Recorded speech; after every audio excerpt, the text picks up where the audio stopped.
Bonjour à tous et bienvenue pour cet épisode numéro 396 du Basket Lab, le laboratoire du jeu.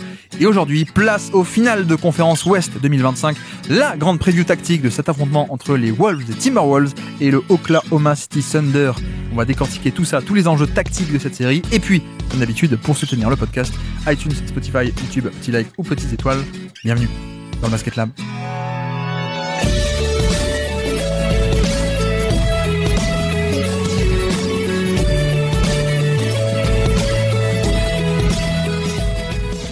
Finale de conférence Ouest 2025, Minnesota Timberwolves contre Oklahoma City Thunder. Ça y est, on y est, le dernier match-up, dernière série à l'Ouest avant les finales NBA. C'est aujourd'hui, donc, la grande preview tactique de ces finales de conférence. Et puisqu'on parle de finale de conférence et qu'on y est, ça me fait penser tout de même que, OKC est là. Après OKC, on n'est pas passé loin, ça s'est joué un peu à un match près contre Denver, d'accord. Et de l'autre côté, on a les Wolves qui se sont un peu révélés pour le coup, surtout la série au premier tour. Deuxième tour malheureusement un peu blessé, mais c'est pas du tout pour enlever du crédit aux Wolves, au contraire, mais c'est pour rappeler à quel point on a eu une conférence Ouest qui a été, je trouve, d'une densité assez incroyable cette année. Donc je crois qu'on avait dit, il y a à peu près 6 ou 7 équipes qui ce serait pas choquant de les retrouver un peu en finale de conf. Et là on a l'exemple typique avec les Wolves, je trouve, avec Minnesota qui se retrouve ici.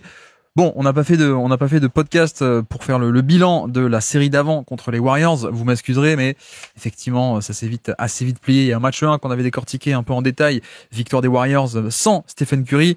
Mais après, ça a été assez vite plié. Et je dis pas ça pour enlever du crédit aux Wolves. Je pense que les Warriors à 100% auraient été un excellentissime match-up, voire même j'aurais pris sans doute les Warriors. Après, c'est vrai que il faut quand même dire que c'est pas comme si les Wolves sortent un peu de nulle part, ont juste un calendrier qui a été parfait et calendrier, un peu le hasard du tableau quoi. Tout s'ouvre bien devant eux, mais ils méritent pas vraiment d'être là.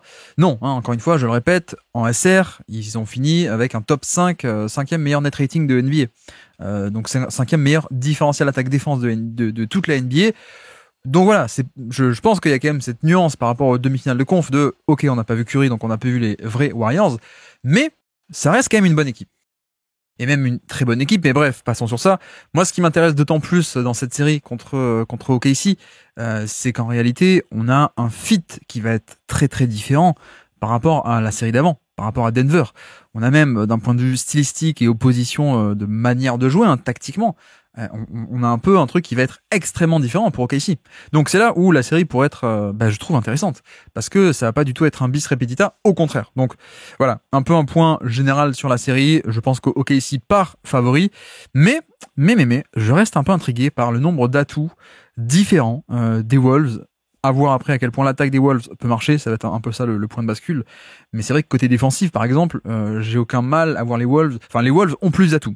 Clairement, les Wolves ont beaucoup plus d'atouts, de possibilités différentes. Là où, Denver, s'ils ont fait aussi de la zone sur la deuxième partie de la série, c'est aussi, la zone a marché un temps avant de plus marcher, mais c'est aussi parfois un peu par dépit que tu fais de la zone parce que t'as certaines faiblesses à cacher, t'as un maillon faible un peu à compenser, etc., etc. Donc ça par exemple, pour moi, on n'est pas nécessairement dans ce cas-là. Je pense que la défense a à ce point beaucoup d'atouts et à ce point une polyvalence schématique qui est assez énorme et plein de très bons joueurs défensifs également.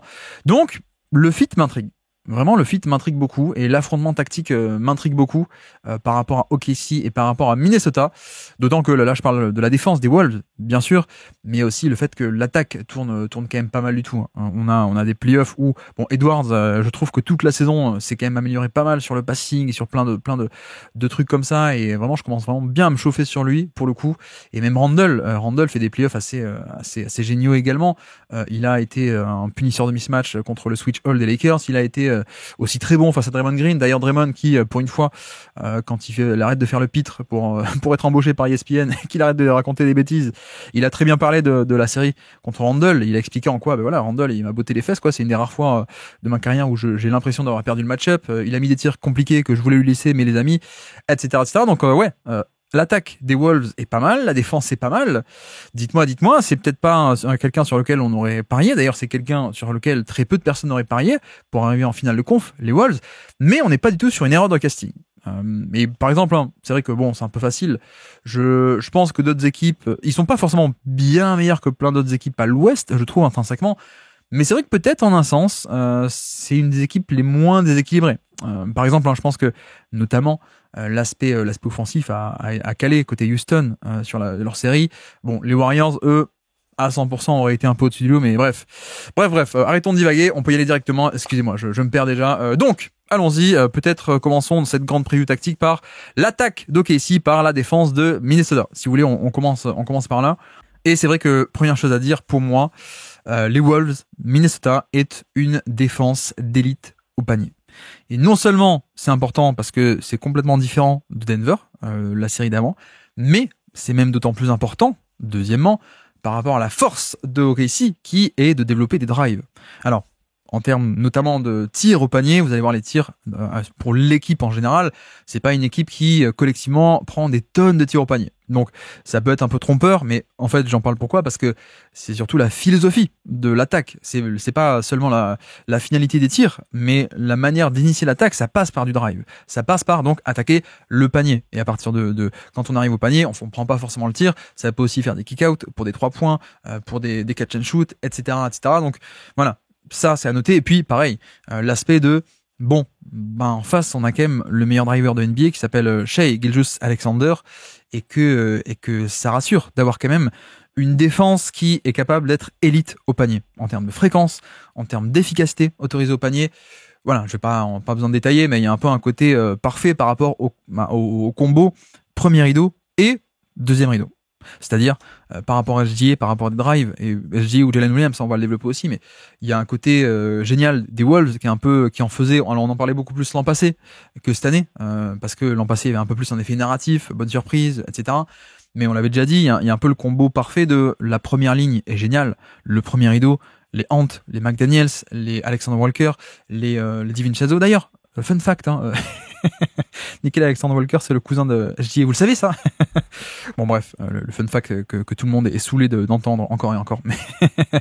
Mais non, le premier rideau est fantastique. Et en plus, t'as aussi le meilleur défenseur intérieur de NBA derrière, quoique maintenant il y a Wemby, peut-être certains le donneront à Wemby, mais moi je pencherai quand même encore pour l'instant sur Gobert, et peut-être un des meilleurs protecteurs de panier, donc il y a quand même ce combo, le yin et le yang qui est parfait, quoi. Donc ça, déjà, premier truc assez énorme, c'est que contrairement à Denver qui devait bricoler pour empêcher des drives et devait tuer dans l'œuf des drives en début de possession pour éviter que le ballon aille sur la fin au panier, parce qu'ensuite c'était pas possible d'effacer le tir, Denver était obligé de bricoler via des stunts, Denver était obligé de bricoler via de la zone pour boucher la zone, pour boucher l'espace concrètement et empêcher un drive.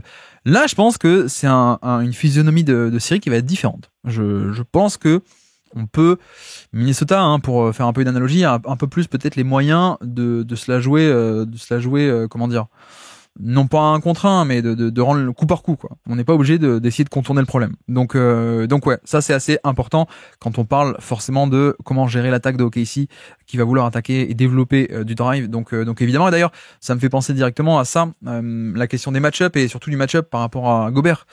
Finalement, comment est-ce qu'on va utiliser Gobert et sur qui est-ce qu'on va mettre Gobert? Moi, je pense que le truc intéressant avec Gobert sur la série, ça va être précisément de le laisser rôder autour du panier. Donc, qui dit Gobert proche du panier dit forcément qu'il ne peut pas se trouver sur, notamment, un Chet Holmgren. Parce que Chet Holmgren a ce pouvoir d'être un shooter pour un pivot en intérieur. Donc, si tu mets Gobert sur Chet, Chet, il va rester sur l'aile, loin du panier à 3 points. Et de par ce simple match-up, tu pourrais avoir la valeur de Gobert totalement atténuée, voire même neutralisée, parce que si Gobert est loin du panier, il peut pas rôder autour du panier. Donc, il y a ce qu'on appelle le rôle de roamer, R-O-A-M-E-R, en fait de roaming, comme ils disent, donc littéralement le fait de rôder autour du panier, ce qu'on peut appeler en français nous le safety, le libéro défensif. Quelle est l'idée? C'est de dire, en fait, on va croiser les match-up, le match-up, ton match-up de base, tu vas pas faire pivot sur pivot, on va te mettre notamment, tant qu'à faire, pas que sur un extérieur, surtout sur un non-shooter. Donc, c'est un peu plus pratique ça. C'est un peu pratique de dire, on te met Gobert sur un non-shooter, tu l'abandonnes, tu t'en fiches, comme ça tu peux aider au panier. Et comme ça, en fait, il y a un peu cette assurance tout risque de, si LDA, il veut et il va attaquer en 1 contre 1, s'il veut attaquer avec des pick and roll mais entre petits, donc des actions où on n'a pas un intérieur impliqué dans l'action, bref, on aura tout le temps cette assurance tout risque de bah ce sera jamais du 1 contre 1 ou des drives un peu tranquilles. Ce sera toujours Gobert en bonus sur chaque action proche du panier. Parce qu'on va te mettre sur un tel ou un tel et on va te dire tu l'abandonnes, tu restes au panier, et comme ça SGA n'aura quasiment jamais un chemin facile jusqu'au panier. Alors il pourra driver un peu, s'arrêter à mi-distance et prendre un pull-up, d'accord, mais voilà, il aura pas, si on arrive à garder Gobert proche du panier, et c'est un peu tout l'enjeu, je pense un des enjeux de cette série, tu peux arriver à neutraliser l'aspect de SGA qui va jusqu'au panier, prendre des layups, même pire, provoquer des lancers francs. Donc ça, c'est primordial, et donc par rapport à ça se pose la question, donc en conséquence, comment faire appliquer ça? Comment avoir un Gobert qui rôde au panier plutôt que d'être coincé dans le périmètre à 3 points sur un Chet? Où est-ce qu'on le met? Sur qui est-ce qu'on le fait défendre? La première option, alors il y a deux options un peu principales chez la rotation majeure et les titulaires. Il y aurait Lou Dort, voilà, qui n'est pas un non-shooter du tout, mais ça reste quand même quelqu'un qui n'a que 2-3 ans d'historique de je commence à prendre des tirs et je commence à les mettre. Donc ouais, il sort de 2 saisons à 39 ou 40% à 3 points, mais on voit que en général c'est sur lui qu'on planque le pivot. C'est sur lui qu'était planqué un peu Jokic notamment, parce que voilà, c'est toujours un peu pratique quoi. Lou Dort, même s'il a un peu de 3 points, il en a pas assez, il a pas l'historique de non, il faut absolument qu'on reste sur lui, on peut pas dézonner et l'abandonner. Non, il y a pas ça, mais surtout ça permet aussi de si tu par exemple si tu voulais cibler Denver et Jokic, bah tu le faisais, mais avec quelqu'un qui n'avait pas, en poseur d'écran c'est cool, mais ensuite il a pas la menace pour être une menace verticale, il a pas la taille, il a pas l'envergure, c'est pas un intérieur qui peut aller au alley-oop. Donc voilà, c'est un peu l'idée de cacher quelqu'un sur Lou Dort. Après c'est vrai que là dans le cas de Gobert, c'est différent de Jokic. Jokic, on voulait le cacher et on voulait que si tu l'attaques, tu devais l'attaquer avec un poseur d'écran qui était pas idéal.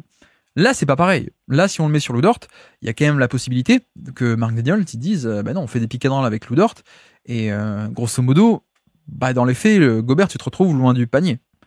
C'est sur un écran, tu auras pas peur de switcher, etc. Mais en tout cas, tu t'arrives à le sortir de ce rôle de roamer. Donc, c'est peut-être pas idéal, mais ça peut s'imaginer, je pense. Il y a aussi juste la possibilité de dire en fait, tu vas rester autour du panier, un peu une espèce de concept de zone, en fait, quasiment. C'est-à-dire, ok, tu démarres sur Lou Dort, mais si Lou Dort, il t'embête, si Lou Dort, il va sur un écran, finalement, t'as quelqu'un, genre McDaniels, qui est sur l'aile, qui dit, attends, Gobert, reste en bas, et moi, je m'occupe de Lou Dort qui est en train de remonter pour aller poser un écran, toi, tu restes en bas, et prends mon mec, temporairement, et moi, je monte sur l'écran pour éviter que tu aies besoin de monter sur l'écran. Donc ça, c'est, à mon avis, un premier point intéressant qui va être à suivre, à voir à quel point est-ce que finalement OKC va chercher à impliquer Gobert sur le ballon pour en fait l'éloigner et le sortir de ce rôle de bonus, de safety, de libéraux défensif un peu libre, d'aider tout le temps au panier. Ça, c'est en termes de play calling, ce sera à suivre. Et puis donc oui, je parlais de Lou Dort, mais il y a aussi l'option Hartenstein. Après, là encore, le truc c'est que si t'es les Wolves, tu veux Gobert sur Hartenstein. Peut-être pas, puisque si tu le mets sur Hartenstein, lui pour le coup Hartenstein est un excellent partenaire de pick and roll. C'est même exactement ce que veulent faire les OKC, c'est des pick and roll avec Hartenstein en poseur d'écran pour ensuite pourquoi pas le short roll, ou même la finition, le flotteur au panier. Donc il y a plein de trucs possibles, mais ce que je veux dire c'est qu'au final mettre Gobert sur Hartenstein, certes c'est un non-shooter, mais c'est un non-shooter qui devrait être pas mal de fois impliqué sur le ballon et dans le périmètre. Que ce soit d'ailleurs en tant que poseur d'écran pour SGA. Donc, dans les faits, Gobert, s'il est sur Hartenstein, il est obligé de suivre et donc de défendre le pick and roll. Donc, il ne sera pas en deuxième rideau. Donc ça, tu arrives à le sortir de ce rôle-là. Donc, si t'es les Wolves, t'es pas content. Et deuxièmement, même au-delà des pick and roll, tu peux juste aussi, donner la balle à Hartenstein pour que lui, il opère en tant que dribble and off, joueur de dribble and off. Et ça, là encore, si Hartenstein a la balle pour des jeux de main à main, en tête de raquette, ou alors sur des systèmes en 5 out, en delay, où il y a tout le monde à 3 points et lui il est tout en haut, plein centre. En bref, si tu donnes la balle dans le périmètre à Hartenstein pour du main à main, son défenseur est obligé de le défendre, et donc son défenseur, si c'est Gobert, ça veut dire que Gobert est dans le périmètre. Et d'ailleurs, au passage, c'est exactement ce qu'ont fait les Warriors. Alors ils ont tenté, ils ont pas gagné la série parce que pas assez de pouvoir de frappe offensive au final. Mais ce qu'on a vu du match 1, c'était le plan de jeu de Steve Kerr de donner un maximum de ballons à Draymond Green, parce que Draymond est un bon passeur. Hartenstein l'est aussi, mais surtout parce que l'avantage énorme d'initier les actions avec un Draymond ou donc là potentiellement un Hartenstein, c'est que ça permet d'éloigner du panier Gobert. Et on a vu des tonnes de cuts libérés, notamment match 1, parce que Gobert était sur Draymond dans le périmètre, et donc ça pouvait couper dans le dos. Il n'y avait pas cette présence, cette occupation de l'espace intérieur et du panier par Gobert. Donc, là encore, au niveau des match-ups, finalement, sur qui est-ce qu'on peut mettre Gobert pour permettre de déployer un peu cet aspect de roaming, cet aspect de libéraux défensif. Ce sera à suivre. Je miserai quand même un peu sur Lou Dort, personnellement, mais peut-être pas sûr, parce que c'est vrai que Lou Dort, il y a aussi besoin de lui, entre guillemets, besoin de lui, pour les séquences où tu as Mike Conley. Mike Conley, on est typiquement sur un mec que tu as envie de cacher, donc tu vas le mettre sur le moins bon attaquant adverse. Donc, a priori, Mike Conley sur Lou Dort. Voilà. Et quand on va y venir aussi, mais comme les Wolves ont aussi besoin de spacing et donc de shoot, t'as aussi besoin, je pense, en partie de Mike Conley, plus son connecting face à des prises à deux, donc, etc. Donc t'as aussi besoin un peu de cacher notre ami Conley. Et donc ça, tu peux le faire aussi sur Lou Dort. Parce que si tu commences un peu à croiser les match-up et que tu dis le match-up de Gobert, ça va être Lou Dort pour qu'il reste un peu loin du panier sur Lou Dort plutôt que sur un pivot. Sur qui est-ce que tu mets Mike Conley? T'es obligé de croiser, il va se retrouver sur quoi? Sur Chet ou sur Hartenstein, c'est un peu compliqué, ou même voilà, Jalen Williams non, et SGA encore moins. Donc c'est important. C'est important tout ça, à voir comment est-ce que ça va se jouer. C'est une problématique, cela dit, qui n'existe pas dans les line-up avec DiVincenzo, je pense, puisque DiVincenzo c'est quelqu'un qu'on peut beaucoup plus facilement laisser sur un SGA par exemple, donc il y a moins ce problème de match-up croisé. Donc voilà, en tout cas à suivre, mais ça c'est un peu pour les titulaires ou la rotation majeure. Je pense tout de même qu'on aura pas mal de séquences, et on l'a vu en série régulière depuis 2 ans, de Gobert qui va être sur pour parler un peu des remplaçants, sur des Alex Caruso, sur des Cason Wallace, sur des mecs comme ça, voire même Aaron Wiggins. Je crois que c'est Mazzulla qui avait tenté de mettre un cornet sur Wiggins en janvier dernier. Ça n'avait pas marché, parce qu'il avait mis ses tirs, Wiggins, mais voilà, je pense qu'on peut s'attendre un peu à ça. Et c'est un peu, j'insiste, mais c'est un peu un des points principaux de cette série, c'est quid de cette défense du panier, et donc quid des Wolves, vont-ils arriver à déployer correctement Gobert? Et donc ça passe par le match-up. Et par où est-ce qu'on peut le mettre? Après, pour parler un peu du pick and roll, pour en effet les fois où Gobert va être impliqué sur l'action, je pense que de toute façon ça va être le cas, et peut-être même que d'ailleurs les Wolves sont peut-être pas si réticents que ça à ce qu'ils soient impliqués sur l'action au final. Mais voilà, que fait Gobert une fois qu'il est impliqué sur le pick and roll et sur ce jeu à deux? Quel va être son type de couverture défensive favori ou priorisé? Il y en a plusieurs évidemment. La première, ce serait un peu le drop. Ce serait le truc un peu classique qui est un peu le truc que lui fait de manière naturelle, c'est-à-dire drop, je reste bas par rapport au niveau de l'écran. Je reste bas, je laisse venir. L'avantage c'est quoi? C'est qu'en laissant venir et en restant bas, on protège le panier. On bloque l'accès au panier, ou si le mec attaque même, on est en bonne position, on est plus bas, on voit venir, etc., etc. Donc ça c'est l'intérêt. Le petit doute, ce serait peut-être toujours pareil, toujours ce côté, j'en parle à chaque fois, mais la théorie versus l'aspect réel et humain et concret t'as beau savoir que non, mais c'est la bonne tactique de bloquer l'accès au panier et de donner de l'espace à SGA sur les pull-ups à 2 points. Non, mais c'est le bon tir en termes de rentabilité, c'est la bonne chose à faire. Ça, c'est la théorie. Après, en pratique, ça commence à être joué 3, 4, 5 possessions de suite, et puis il commence à enchaîner 2, 3, 4, 5 pull-up à 2 points et commence à tous les rentrer. Il y a l'aspect humain de coaching, de dire non, là il faut changer, là on peut pas continuer quoi. Donc même si t'as cet aspect théorique de non mais la rentabilité sur de gros échantillons, le tir il vaut à peu près 1,01 point par possession ou par tir, c'est pas beaucoup, on laisse ça. Dans la réalité, t'as affaire à peut-être le meilleur, enfin même pas peut-être, au meilleur joueur de mi-distance de NBA à mon avis. Donc il y a un côté shot making un peu absurde qu'il est capable de mettre. Et là, voilà, à surveiller à quel point est-ce que SGA peut arriver à faire sortir Gobert de ce drop, parce que s'il y arrive, on arrive un peu à dissuader et à empêcher cet aspect du drop et de Gobert qui va rester bas, proche du panier, et bloquer l'accès au panier et l'accès au cercle, pardon. Et voilà, si tu arrives à faire ça, tu arrives à peut-être débloquer plein d'autres choses. L'autre aspect qui pourrait être intéressant, est-ce qu'on pourrait, bon c'est peut-être le moins probable, mais est-ce qu'on peut imaginer des blitz? Est-ce qu'on peut imaginer des blitz ou des couvertures agressives sur SGA? L'intérêt, ce serait quoi? L'intérêt, ce serait un peu d'aller tester le passing de SGA, qui est peut-être pas génial. Je pense que contre Denver, ça n'a pas trop été fait pour le coup, parce qu'on n'a pas affaire à un pivot si mobile que ça, et que, enfin, il y a eu d'autres problématiques. Mais en vérité, je me demande à quel point ça peut pas être une possibilité. Alors, pas tout le temps, mais je parle de par séquence, un peu ce côté SGA est un des meilleurs scoreurs de NBA, si ce n'est le meilleur, hein, comme vous voulez, chacun ses goûts, mais on est à peu près dans cette zone-là, on sera d'accord pour le coup. Mais c'est vrai que le passing est pas mal. Le passing, néanmoins, on sait qu'il y a parfois certaines lectures qui sont pas idéales. On sait que c'est pas un chapeau 1. C'est pas non plus un chapeau 23 de NBA. Mais c'est pas un chapeau 1 en termes de lecture par-dessus des prises à deux, faire des lectures complexes. Et comme, en plus, on a affaire c'est pas Denver, on a affaire à Minnesota, on peut avoir une prise à deux, un blitz, qui peut être assez agressif et assez étouffant. C'est ça la clé de la réussite d'un blitz ou d'une trappe, comme on dit, d'une prise à deux, c'est d'être étouffant et de pas laisser le ballon sortir. Et là, c'est vrai qu'imaginons un premier rideau avec McDaniels et ses longs bras et Gobert qui d'un coup, hop, en play calling, d'un coup on te dit vas-y blitz, ça peut être assez étouffant et empêcher que SGA relâche le ballon. Après, le truc c'est que ce sont des types de schémas que tu ne peux pas appliquer 100% du temps parce que quand on sait que ça vient, on s'ajuste. Hein. Quand on sait que ça vient, on pose l'écran beaucoup plus haut. Le poseur d'écran ne pose pas un vrai écran puisque ça sert à rien de poser un vrai écran. Juste, il s'écarte le plus vite possible et SGA peut libérer avant que la pression ne vienne complètement. Il libère un peu la passe par-dessus et ensuite, en tant que défense, t'as deux mecs qui sont éliminés de l'action et tu dois gérer un 3 contre 4. Donc voilà, le problème c'est que le play calling aujourd'hui, t'es un peu obligé de varier. Tu peux pas faire des blitz un peu agressifs tout le temps. Tu peux faire des edges un peu tout le temps, un peu moins agressifs quand il s'agit de protéger un Jokic. Tu fais des 2 contre 1 tout le temps, encore et encore et encore, parce que ce 2 contre 1 permet de cacher Jokic, mais c'est pas une trappe. C'est juste, on laisse venir et on cache Jokic dans ce 2 contre 1 et on a nos schémas derrière. D'accord. Mais le problème, c'est que plus t'es agressif, plus t'as une prise de risque, plus tu te découvres derrière. Forcément, tu peux pas être partout. Donc, si t'es agressif d'un côté, t'es vulnérable de l'autre. Et de manière même proportionnelle. Donc, voilà. C'est le problème, c'est qu'au bout d'un moment, le play calling peut s'ajuster. Et que même, on parle aussi des match-up par rapport à ça. Imaginons que, justement, Gobert soit sur un Hartenstein, notamment. Bon, tu peux pas trop te permettre de faire ça. Parce que si SGA arrive à libérer le ballon, il libère le ballon sur peut-être un des 3 ou 5 meilleurs de NBA. Hartenstein en termes de lecture en mouvement et en termes de ce qu'on appelle la fameuse passe en short roll.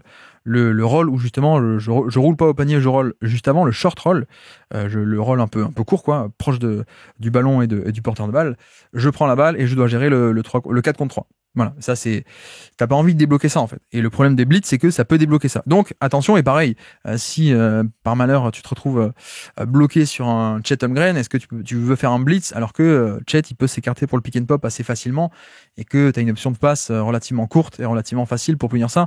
Donc je pense qu'on pourra le voir, peut-être dans des moments clutch, peut-être sur des quatrièmes cartons, peut-être c'est un peu un play calling, mais je pense pas que ce soit si anecdotique que ça, parce que c'est peut-être qu'il peut te faire un peu gagner un match ou deux. Et d'ailleurs, j'y pense maintenant, mais c'est exactement ce qu'on a eu un peu à Denver. À Denver, le match 3, remporté en prolongation, c'est un peu ça, l'histoire de ce match 3, c'est Denver qui petit à petit augmente un peu le curseur d'agressivité petit à petit, alors pas sur des pick and roll avec des gros, mais des pick and roll avec des petits.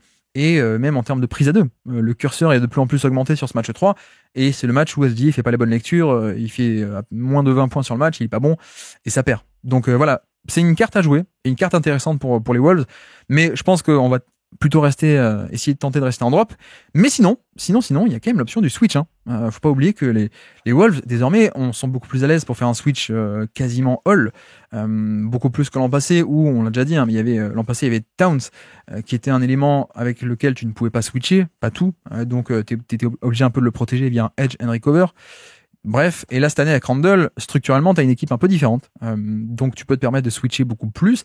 C'est ce qu'on a vu contre les Lakers notamment, où on a donné un contre 1 à Luka Doncic parce que il vaut mieux donner ça que de donner des prises à deux où il peut passer par-dessus, et de donner une prise à deux ou un décalage, ou de donner un drop où on laisse aller sur ses spots des flotteurs et des lancers francs à l'intérieur et puis il nous bat. Donc voilà, on sait qu'il y a cette carte et on sait que Gobert peut largement tenir sur des switches avec en plus ce truc. Je pense que là où ça a pas à ce point marché contre les Lakers, paradoxalement, enfin ça a plutôt pas mal marché, mais Doncic s'en est quand même pas mal sorti en un sens parce que au final le schéma de switch était aussi de après le switch, Gobert devait presser haut et monter haut. Une fois qu'il était sur un contre 1, il devait presser pour empêcher le pull-up à 3 points de Doncic. Et donc, en gros, plus tu montes haut, plus tu dissuades qu'il parte en step back à 3 points et tu l'incites à driver et à te punir en drive. Donc c'était l'idée de l'aspirer, de le faire driver vers évidemment une autre aide, un autre de joueur qui l'attendait sous le panier. Donc ça c'était le schéma face à Doncic, et je pense que là, je pense qu'on serait même pas obligé de faire ce genre de même schéma compliqué, puisque il y a sans doute beaucoup moins à craindre par rapport au pull-up à 3 points de SGA. Donc, je peux aussi imaginer des schémas ou des séquences où on a un switch.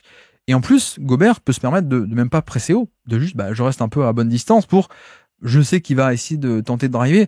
Et donc, je presse pas haut, je reste un peu à bonne distance, quoi. Et je laisse venir et je suis. Et donc, conséquence, t'as même pas besoin d'organiser ensuite derrière. Attends. Gobert a switché, mais il faut que McDaniels vienne quand même en deuxième rideau pour récupérer le drive une fois que le drive est fait. Et ensuite, Gobert va repartir sur quelqu'un d'autre, etc., etc. On avait déjà développé ce concept de pile switch. Là, je pense même pas que ce soit le cas. Parce que tu crains pas à ce point le pull-up à 3 points de SGA, je pense. Donc voilà, le concept aussi qui est un peu entre les deux et qui est intéressant. C'est ce qu'on appelle le late switch par rapport au pick and roll SGA notamment et Chet Holmgren. C'est quoi? On commence comme si on était en drop. Donc, on a un Gobert qui va en fait non pas monter au niveau de l'écran, il va rester bas, plus bas par rapport au niveau de l'écran. Donc, ça commence comme si on faisait un drop. Mais le problème, c'est que quand le poseur d'écran a le pick and pop, tu peux pas te permettre de rester à 2 comme ça sur le ballon. C'est un peu le contre-move au drop. Le drop, c'est le big qui reste en bas. Le contre-move, c'est le poseur d'écran qui reste en haut. Comme ça, la défense est déchirée comme ça sur la verticalité. Or, le truc facile à faire, c'est quoi? C'est que le late switch, c'est on commence en drop, mais en fait, Gobert reste en bas et réceptionne SGA, mais par contre, le défenseur qui était sur SGA, il arrête de traverser l'écran et en fait, il reste sur le poseur d'écran.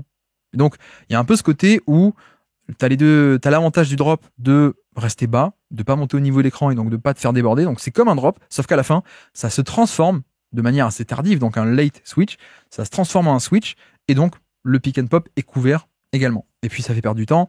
Au bout d'un moment, je dis, attends, ok, j'ai un switch, je recule, je reset, je vais attaquer l'isolation, etc., etc. Donc voilà, quand on a des menaces de pick and pop, et je pense notamment à des Jalen Williams ou à des Chet Holmgren, voire d'ailleurs, pourquoi pas, avec un Kenrich Williams, pourquoi pas, qui pourrait avoir des minutes sur la série, je pense que c'est à garder en tête. Et c'est un schéma totalement acceptable, je pense, pour les Wolves. Après, la différence aussi, et ce qui est intéressant pour Minnesota par rapport à ça, c'est que bon, je développe un peu, même si on sait que c'est pas forcément le pick and roll 1-5, le poste 1, poste 5, c'est pas le truc principal de l'attaque des OKC, mais tout de même, l'avantage, et ce qui va peut-être permettre donc de dissuader encore plus ces pick and roll 1-5, c'est que, les Wolves, en termes de qualité de drop, c'est sans doute, peut-être pas centième centile, mais d'ailleurs, pourquoi pas? Pourquoi pas 99e ou centième centile, dans le sens où, certes, tu attends bas, le big, il va attendre bas, protéger le panier, et donc laisser de l'espace à mi-distance, mais en fait, non. T'as peut-être pas tant d'espace que ça à mi-distance, puisque t'as un premier rideau qui traverse extrêmement bien les écrans. Et donc, toi, tu te dis, contre un drop un peu classique, j'aurai de l'espace pour prendre le pull-up à 2 points, en sortie de l'écran. Il y aura personne qui va monter haut sur moi, donc je peux prendre, j'ai cet espace, pardon. Sauf qu'en fait, contre les Wolves, non. Parce que contre les Wolves, le temps que tu te dises ça, t'as le mec qui est déjà sur ton dos, qui est resté accroché à travers l'écran.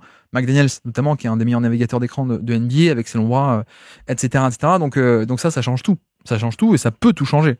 Donc c'est un peu l'idée de, si on arrive à déployer le drop face à SGA, c'est stopper le drive. Et en plus, on va pas être puni, pas tant que ça, parce que il y a ce qu'on appelle le contest dans le rétroviseur, le rear view contest, comme ils disent. Donc, le mec qui traverse l'écran traverse tellement bien et assez vite que le tir n'est pas complètement ouvert, tu peux arriver à contester un peu par derrière. Voilà, dans le rétroviseur. Bref, donc voilà un peu pour l'aspect de comment est-ce que Gobert pourrait se comporter. Je miserais quand même beaucoup sur du switch et late switch, drop aussi, ça peut être intéressant, et la carte des blitz un peu agressifs pour surprendre parfois, ou pour dans des moments chauds, tester un peu le spacing d'OKC, tester un peu le passing imparfait peut-être on peut dire de SGA. Donc ça c'est aussi à garder en tête en termes de play calling, pas sur 100% des possessions, mais une fois par-ci par-là. L'autre aspect aussi qui est un peu primordial, on sait que SGA ça attaque aussi beaucoup, et OKC ça attaque aussi beaucoup via des pick and roll entre petits. Et le fait est que c'est aussi une des forces, je trouve, de nos amis les Wolves, c'est que au final, il y a quand même pas beaucoup de maillons faibles, même quasiment aucun maillon faible. Alors, je vais pas détailler, pardon, excusez-moi, mais je pense que quand on est sur la configuration, je parlais de Gobert, mais Randle et Naz Reid, switch all automatique. Voilà, ça, sur des pick and roll avec des plus gros, Randle, Naz Reid, on switch all automatique, et c'est pas très grave parce que non seulement switcher permet de créer aucun décalage sur l'action, d'accord, mais en plus, eux, il faut qu'ils défendent bien, alors c'est-à-dire proprement. Il faut pas qu'ils se fassent avoir par SGA, mais c'est pas grave de concéder ce mismatch entre guillemets parce que déjà ils sont mobiles, ils sont quand même très très mobiles les deux, soit mobiles, soit aussi mobiles et longs en plus. Nasrid très long et très grand, donc voilà, c'est pas tant que ça un mismatch non plus. C'est pas comme si on avait mis Matt Bonner sur LeBron James prime quoi pour le coup. Mais non, mais en plus t'as aussi potentiellement des aides derrière. Que ce soit Gobert ou même d'autres, hein, même de Ant, même de McDaniels, donc tu auras toujours un deuxième rideau. Donc le mismatch va être protégé aussi de cette manière. Donc voilà, j'ai parlé un peu de Gobert parce que c'est lui qui peut faire le plus de choses différentes. Avec Nasrid et avec Randle, c'est simple, c'est switch, pas de décalage, et comme ça, on se simplifie la vie. Voilà. Et donc disais-je, pardon, excusez-moi, les pick and roll entre petits, OKC et SGA vont cibler ça.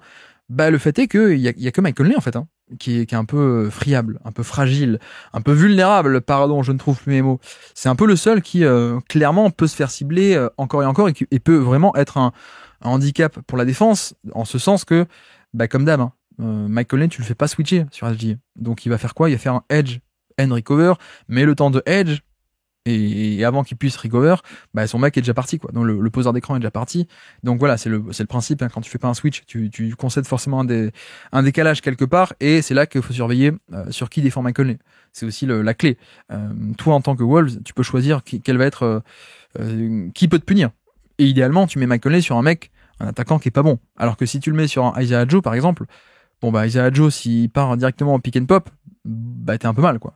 Tu donnes un bon tir, un décalage et un bon tir à un bon shooter. Même s'il a pas mis ses tirs contre contre Denver, vous allez me dire, mais dans l'idée, moi il me fait un peu peur. Idéalement, t'as envie, comme je le disais tout à l'heure, de le mettre sur un Lou Dort, par exemple, qui est un peu moins dynamique en sortie en mouvement pour établir les appuis, pour enchaîner sur un pick and pop, etc., etc. Et voilà, Mike Conley est un peu le seul, et j'ai envie de dire, c'est une vraie force parce que les autres, bon bah il va les cibler, hein, mais j'ai pas trop de mal, enfin ça fait pas peur quoi. Je veux dire, un DiVincenzo, certes il est petit, mais c'est un mec qui, si vous regardez les Wolves, vous le savez, si vous ne regardez pas les Wolves toute la saison, vous le savez peut-être un peu moins, mais c'est un mec qu'on n'hésite pas à mettre en match-up principal en début de match, et pas, il n'y a même pas besoin que l'adversaire le chasse, on le met en match-up principal sur des mecs qui sont très très forts, sur des Lillard, sur des Luka Doncic aussi, qui est pourtant beaucoup plus gros, voilà, sur des mecs comme ça. Donc en fait on n'a pas trop peur quoi, on n'a vraiment pas peur de ça. Donc ouais, Vincenzo, bon bah peut-être que SGA va essayer de le chasser parce que c'est un des moins grands, donc peut-être un des moins forts. Évidemment, c'est peut-être un peu moins fort en défense on-ball que McDaniels ou que Edwards ou que Alexander Walker, son cousin. Au fait, je sais pas si vous le savez, c'est le cousin Alexander Walker.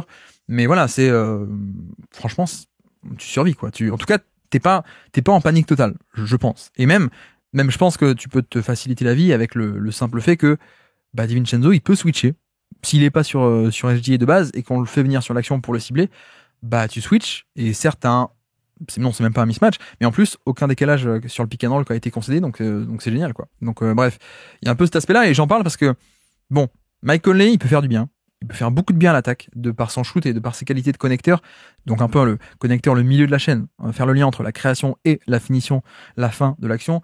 Il est très bon là-dessus, il est très bon sur le 3 points aussi, quand tu le mets à une passe près et que son défenseur des zones, il peut punir directement en catch and shoot, c'est un des meilleurs de l'effectif. Donc en un sens, t'as besoin de lui.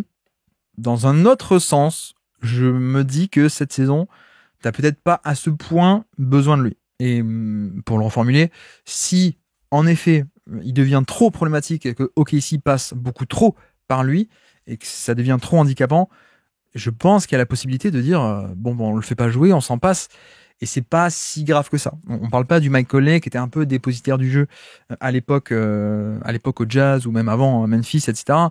Non, c'est un créateur un peu tertiaire, voire même un peu moins parfois cette saison. Il est vieux, il a moins de volume, donc s'en passer, ça s'entend un peu plus et c'est moins grave pour le bon fonctionnement de l'attaque des Wolves qui peut faire sans lui. Donc voilà, c'est aussi à garder en tête, mais c'est vrai que du reste, on l'a dit, il y a pas d'autres maillons faibles à cibler. Donc ça c'est génial pour les Wolves. Après sur des attaques un peu plus classiques, SGA, la SGA offense, ça passe aussi beaucoup en fait par de l'isolation. La question ça va être à quel point est-ce que les Wolves arrivent à déployer un peu leur stunt eux aussi. Donc les stunts c'est quoi? C'est boucher le terrain en tête de raquette et empêcher que le ballon ne progresse trop vite, hein. Boucher le terrain en premier rideau et éviter de devoir paniquer en deuxième rideau, c'est un peu l'idée. Et c'est d'autant plus, voilà, c'est toujours la question, hein, par rapport à LG et par rapport à OKC, c'est toujours pareil, il y a rien d'inédit, mais donc même point de bascule que souvent dans les séries de OKC, c'est à quel point est-ce que OKC peut punir. Et donc point de bascule, 3 points, pourcentage à 3 points des role-players. Et on l'a dit, on a fait le bilan contre Denver où ils ont gagné la série, non pas en battant ces schémas et en mettant les tirs, ils ont gagné la série malgré des déficiences offensives criantes, notamment là-dessus, une série à 3 points qui est cataclysmique, notamment de la part des meilleurs éléments, Chet et Isaiah Joe, qui sont censés être les anti-stunt, les stunt beaters. Et là, c'est pas pareil. Là, c'est pas pareil parce que on en parlera, mais Denver n'avait pas pu compenser par ailleurs. Mais là, c'est vrai que les Wolves, c'est pas pareil. C'est une meilleure défense au panier. C'est également une meilleure défense de transition. Donc, OKC aura peut-être moins de points faciles en transition pour compenser le fait que on met pas les 3 points et on met pas les 3 points pour punir les stunts ou ce genre de dézonage. Donc voilà, c'est pas pareil. C'est pas pareil et peut-être que en effet, tu pourras peut-être pas une deuxième fois gagner la série sans mettre ces 3 points. Peut-être que oui. Peut-être qu'à ce point, la défense est extraordinaire. La défense de KC, je veux dire. Et donc, tu peux créer le différentiel de ce côté-là du terrain, peut-être. Mais bon, ça reste à surveiller. Hein. Comme d'habitude, le point de bascule, est-ce que les role-players vont mettre leur tir? Si en effet, et quand en effet, les Wolves vont déployer ça. Après, le truc aussi, c'est que si on se souvient aussi pas mal de la série de l'an passé de Dallas, les finales de conf, et ce que fait OKC sur la série d'avant contre Denver, bon, bah au final, il y a quand même toujours des moyens un peu d'éviter les stunts. Donc d'éviter un peu ce côté la défense qui te pose un obstacle. En fait, t'es pas obligé sur isolation, tu n'es jamais obligé d'attaquer frontalement face au jeu de manière un peu statique, plein centre du terrain où tout peut se resserrer facilement autour de toi. Un truc assez facile, on l'avait dit, c'est attaquer sur le côté. C'est-à-dire, et d'ailleurs on l'a vu sur le match-up. Il y a un fameux match de février, je crois, où souvenez-vous là où le comeback des Wolves sans Gobert, et je crois qu'il y a pas de Chet non plus, il y a pas Randle, c'est un match un peu fou où ils gagnent en prolongation. Je sais pas si ça vous parle, mais bref, sur ce match-là, on a vu déjà que à l'époque, voilà, qu'est-ce qu'on fait? On fait attaquer SGA sur un côté totalement libéré. On le fait attaquer sur un côté où il y a personne sur l'aile, ni attaquant, mais donc ni défenseur qui peut dézonner et gêner en début de drive. Et donc, on met dans le corner Isaiah Joe, voilà. Et on met totalement sur l'autre aile, de l'autre côté, notre bon shooter. Et grosso modo, on fait attaquer SGA sur l'isolation, mais en fait avec personne qui peut faire un stunt. Ou en tout cas, personne qui ose. Parce que déjà, personne n'est sur l'aile, donc il y a personne dans la zone pour s'interposer. Il y a quelqu'un dans le corner, mais est-ce que tu veux abandonner à une passe près un bon shooter dans le corner? Bah non, surtout si c'est Isaiah Joe ou Chet Holmgren, par exemple. Donc voilà. Et puis voilà, c'est exactement ce qu'avait fait Dallas l'an passé. On avait fait moult décortiquages vidéo de ça, mais Dallas c'était pareil. On faisait attaquer Luka Doncic sur une aile où il y a personne. On le fait driver volontairement vers cette aile où il n'y a personne. On met Kyrie dans le corner d'un côté et on mettait, alors, je sais plus qui c'était l'autre shooter de l'autre côté, mais bref, le terrain était bien organisé pour ça. Premier élément. Et puis au-delà de l'aspect structure du terrain, il y a aussi l'aspect de rythme en fait. Et contre Denver, on en a parlé, on avait fait le bilan, mais c'est transition et surtout semi-transition. Pas que la contre-attaque. Ça, vous allez me dire, bon, c'est classique.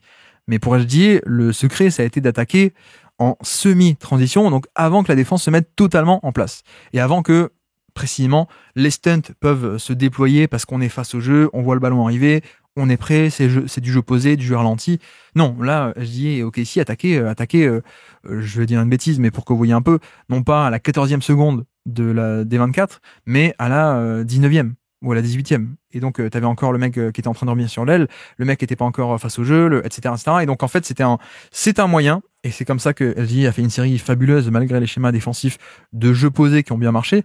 C'est que, justement, il a pas attaqué que sur jeu posé, et que sur jeu placé, il a attaqué avant que ça se mette en place. Donc, voilà. Toujours un peu ce contre-move, évidemment, le rythme et la structure du terrain aussi, mais c'est là où on va aussi avoir besoin d'un Gobert en deuxième rideau, si ça se fait, parce que voilà, SGA qui va attaquer en isolation, c'est très bien, mais en tant que Wolves, avoir l'assurance de soit la dissuasion au panier, soit la capacité d'effacer le tir au panier, c'est quand même cool, quoi. Et oui, au final, SGA peut te battre tout de même en mettant les flotteurs et les tirs à 2 points compliqués. C'était un peu l'histoire d'ailleurs de Doncic, qui mettait ces tirs-là. Mais c'est vrai qu'en termes de rentabilité, tu préfères concéder ça que des boulevards où il va jusqu'au panier, prendre des fautes et prendre des lay-ups à 20 cm du cercle. Donc voilà un peu de ce côté-là. Et d'ailleurs, j'en ai pas parlé, mais quid des match-up aussi. Je pense que de base, on pourrait partir avec du McDaniels, qui est une option assez évidente, qui pourrait être intéressant. Pourquoi? Parce que il y a l'aspect de navigation d'écran, on en a parlé.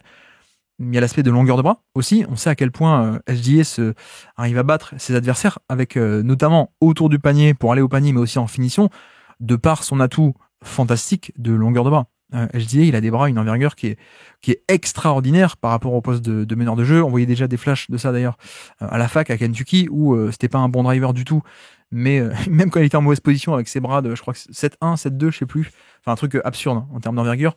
Mais en fait, il arrivait à passer entre ou par-dessus des défenseurs qui étaient pourtant bien placés. Donc oui, il y a l'aspect de longueur qui est intéressant pour McDaniels par rapport à SGA. Après, ce qui m'inquiète un peu avec McDaniels, c'est que finalement, on est quand même beaucoup sur un profil fin, longiligne et très longiligne même, donc, mais pas idéal par rapport à de la puissance et par rapport au fait d'être attaqué frontalement. C'était, au passage, encore une fois, ce en quoi c'était un mauvais match-up pour Doncic, qui est un bulldozer et qui, bon bah ok, t'arrives à traverser l'écran si tu veux, mais sauf que moi je m'en fiche, même si t'es encore sur mes côtes, je te dégage du chemin quoi, ou même je te tire par-dessus la tête. Donc le côté bully ball et bulldozer, c'est un peu le point faible de McDaniels. On avait expliqué l'an passé en quoi ça pouvait pas être un bon match-up. En effet, ça ne l'avait pas été. Là, je me demande à quel point, voilà, SGA, c'est pas Doncic en termes de poids, en termes de carrure, mais ça reste tout de même quelqu'un qui est capable de jouer un peu là-dessus, sur de la puissance, et même plus que ça, un mec qui au final est très malin pour un peu alterner. Pour une possession, il va descendre le centre de gravité très très bas pour mieux te pousser avec un coup d'épaule. Il le fait très bien, ou alors te pousser mais avec le bras parfois.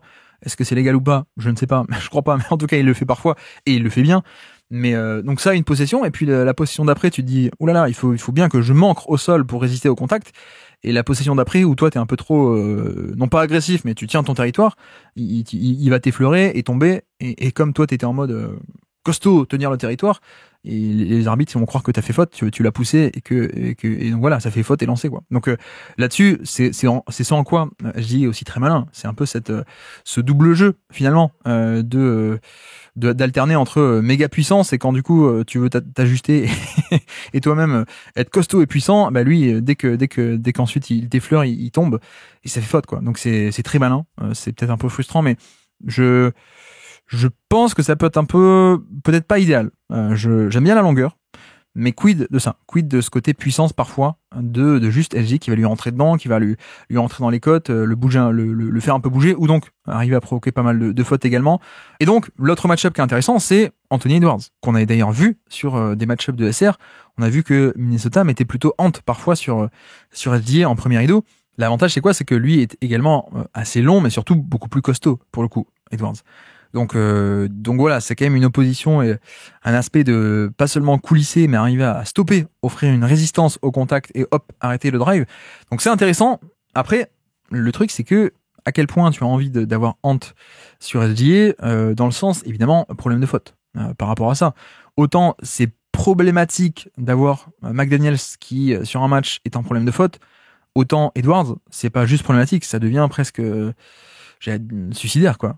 Enfin, clairement, tu peux pas te permettre trop. Donc voilà, c'est aussi le problème, c'est que sur le papier, c'est un excellent défenseur par rapport à ça. Mais est-ce que tu peux te permettre de t'exposer à des problèmes de faute quand c'est ton moteur principal d'attaque? Je pense pas. Après, au demeurant, je pense tout de même qu'on a un avantage qui est assez énorme, c'est de précisément pouvoir varier les styles de défenseurs qui vont être sur SGA et on aura du McDaniels, à mon avis, on aura du Ant, on aura du Nickel Alexander-Walker, qui est son cousin en fait. Je sais pas si vous le savez, mais c'est son cousin. On a aussi DiVincenzo, qui peut être, je pense, placé parfois en match-up principal. Et ça, au passage, quand on a un mec qui peut à ce point attirer des fautes et mettre en difficulté les défenseurs de match-up principal qu'il a sur lui, bon c'est bien d'avoir 4-5 mecs que tu peux mettre sur le SGA et alterner et pas être rapidement en problème de faute. Donc voilà, ça c'est aussi la variété des profils différents est assez intéressante de ce point de vue là. Donc voilà par rapport à cette question des match-up. Mais oui, c'est vrai que bon, on a beaucoup parlé de SGA parce qu'il est fou, je pense. Mais les match-up doivent et pourront aussi être dictés par rapport à qui d'autre est sur le terrain. Et je pense notamment, bien entendu, à Jalen Williams. C'est-à-dire que il y a un peu ce truc aussi de, notamment, si t'as pas McDaniels et que t'as que Edwards sur le terrain, est-ce que vraiment tu peux te dire, on met Edwards sur SGA et le petit DiVincenzo sur Williams? Tu peux tenter, mais c'est quand même un peu risqué, quoi. Donc évidemment, quid comme toutes les séries, quid de cette création secondaire et de Williams. Va-t-on avoir un bon Jalen Williams? Je pense que là encore, on aura probablement des séquences de pick and roll. Lui est moins à l'aise pour attaquer en 1 contre 1. Donc il a pas du tout encore cette palette offensive comme SGA. Donc il lui faut un écran pour attaquer généralement, on va dire. Il peut pas attaquer en 1 contre 1 sans rien, quoi. Il a besoin d'un écran pour avoir un décalage. Le problème, c'est que, bon, switch all de la part de Naz Reid et Randle. Donc voilà, pas de décalage et encore une fois, pas tant que ça un mismatch, vu leur mobilité et leur bonne défense de périmètre. Et l'autre côté, voire même, on peut carrément imaginer, et je pense que ce sera un peu le cas, voir un Gobert faire un drop face à lui. Et on a vu que contre Denver, le drop, ça passait. Et le drop, on parle pas de Gobert, on parlait de Jokic, parce que Williams parfois un peu timide et il va pas attaquer le contact, il va prendre un peu les flotteurs et les longs de points qui sont moins rentables. Donc tu peux un peu arriver à le piéger là-dessus.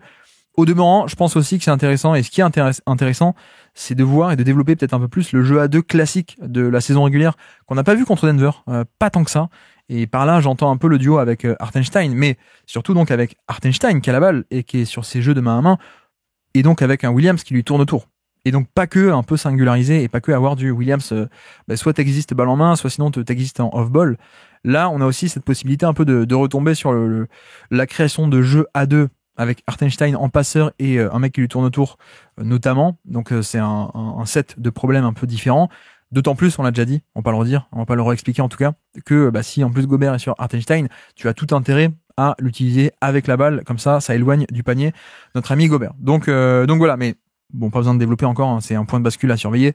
Quid de Williams, c'est de sa capacité à créer du jeu et la capacité à être bon, hein, parce que là encore, OKC gagne la série d'avant, non pas grâce à un bon Jalen Williams et ce domino qui était tombé de leur côté, mais malgré Williams et malgré une série pas top, OKC gagne tout de même. Mais à suivre donc. Et puis l'autre point de bascule peut-être encore plus énorme sur la série pour le coup et de manière globale, pas que sur ce côté-là du terrain. Pour moi, en tout cas, c'est en fait à quel point la défense d'OKC va être bonne. Ça va servir leur attaque. Pour une simple et bonne raison, c'est que si la défense d'OKC est fantastique, alors elle va dicter les line-up qui vont être alignés en face. Et donc, concrètement, plus la défense va être bonne, plus les Wolves vont être forcés de jouer avec Naz Reid plutôt que Rudy Gobert. Pour le spacing, pour les qualités même de porteur de balle, pour l'attaque, grosso modo. Donc en fait, c'est là où on a les fameux vases communicants et que tout est lié comme d'habitude. Mais en fait, plus la défense va être performante, plus ça va servir l'attaque d'OKC. Peut-être paradoxalement ou contre-intuitivement pour certains, mais il y a vraiment cet aspect de comme dans toutes les séries des Wolves, de Gobert versus, une raquette, des line-up avec Gobert versus les line-up un peu plus typés attaque, mais qui forcément sont aussi beaucoup moins bons en défense. Donc là, tout va être lié. Et donc, bouclons la boucle. Si en effet, les Wolves sont en galère d'attaque et sont obligés d'aligner un peu Naz Reid et Randle, vous voyez que si on revient cette fois sur l'autre côté du terrain qu'on était en train de traiter, attaque OKC versus défense des Wolves, ça va être plus facile de manœuvrer et d'attaquer la défense des Wolves sans Gobert qu'avec.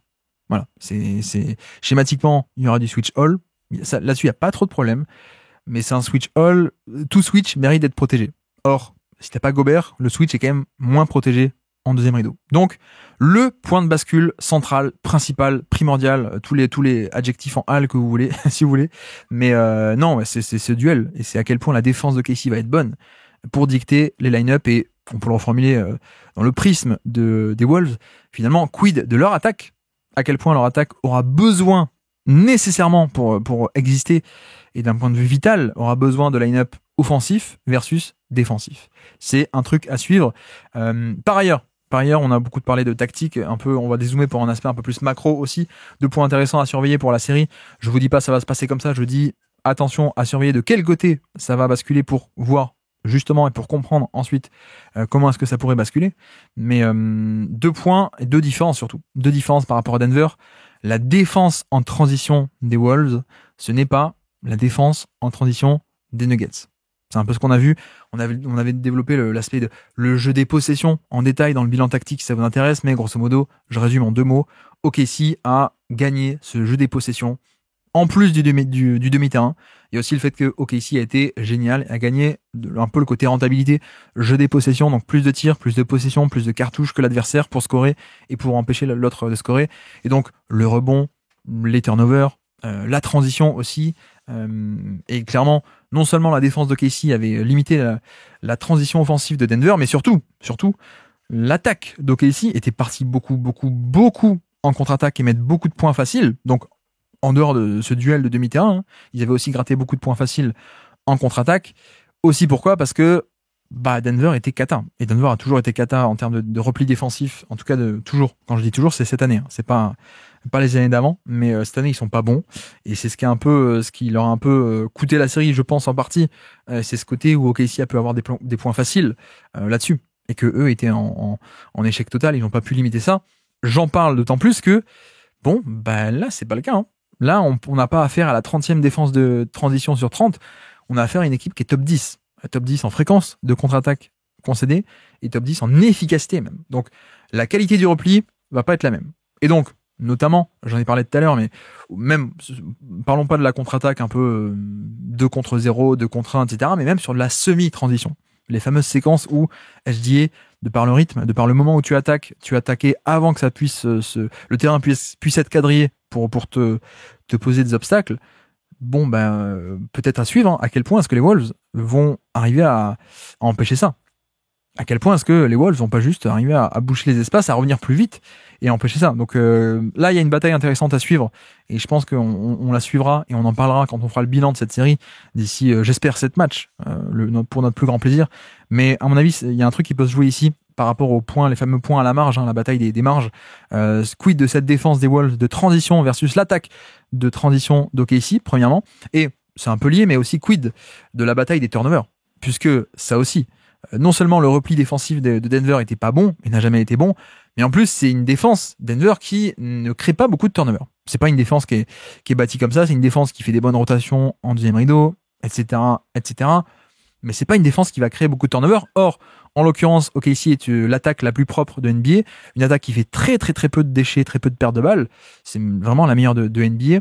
Et le mariage, c'est bien fait. Le fit a été parfait pour eux.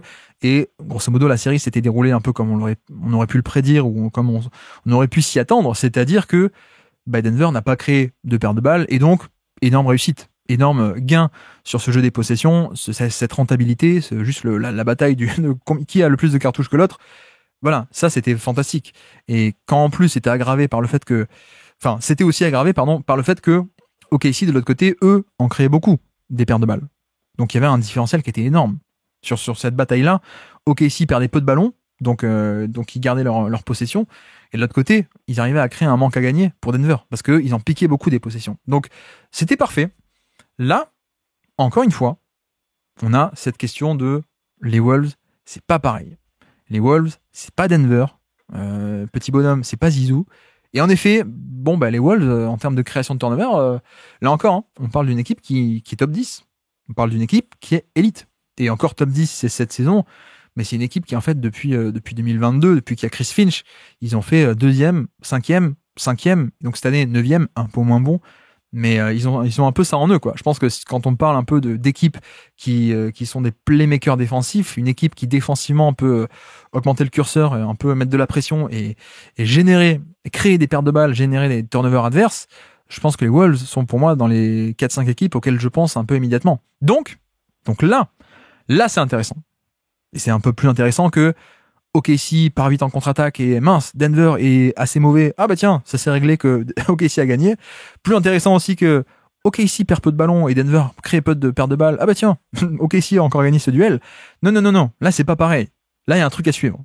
Et là, il y a un truc, peut-être un élément pivot à voir de finalement qui va gagner. Qui va gagner là-dessus? Est-ce que OKC va réussir à protéger son ballon?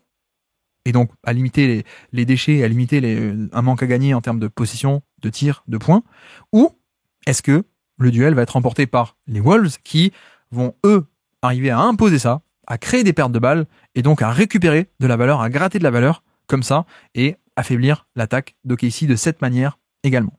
Vous voyez que là, c'est intéressant. Là, c'est pas là, on est vraiment sur l'épée qui transperce tous les boucliers, qui affronte le bouclier qui est censé résister à toutes les épées. Le fameux choc, et donc qui gagne. Là, c'est intéressant.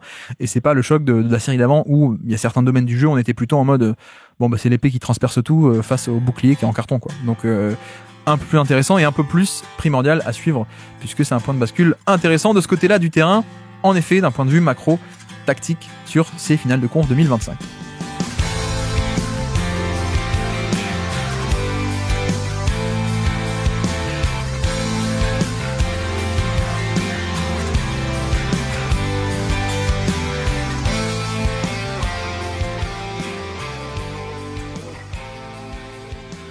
Et puis donc, passons à l'autre côté du terrain, l'attaque de Minnesota versus la défense de OKC. Et là, je pense que j'ai un peu moins de choses à dire, pour le coup, un peu moins d'éléments à détailler, de points de bascule à faire ressortir, etc., etc. Mais finalement, et paradoxalement, c'est peut-être de ce côté-là que ça peut se jouer le plus pour moi. Parce que voilà, on a bien détaillé l'aspect de l'attaque d'OKC contre la défense des Wolves. C'est un peu le côté du terrain le plus intéressant, le plus équilibré aussi, ou en tout cas celui qui pourrait être le plus équilibré, avec telle réponse d'un côté, tel contre-move de l'autre, etc. On a bien développé, mais mine de rien, il n'y aura pas de série si de ce côté-ci du terrain, ça ne passe pas pour les Wolves. Donc, il y a moins de choses à dire, je pense, en un sens. Il y a moins d'options de recours et de contre-recours et de contre-move et de très simplement. Mais en fait, tout part aussi de là, pour moi. De à quel point les Wolves et l'attaque des Wolves peut performer face à cette défense historique pour juste assez scorer de points pour que derrière, il y a un peu la bataille de la défense Wolves versus attaque OKC qui peut tenir. Enfin bref, pour reformuler, je ne suis pas très clair dès le début peut-être, mais j'ai un peu moins de crainte pour l'autre côté du terrain. Là, ça peut se jouer directement ici parce que j'ai un peu plus de doutes. Donc, tout s'articule aussi par rapport à ça.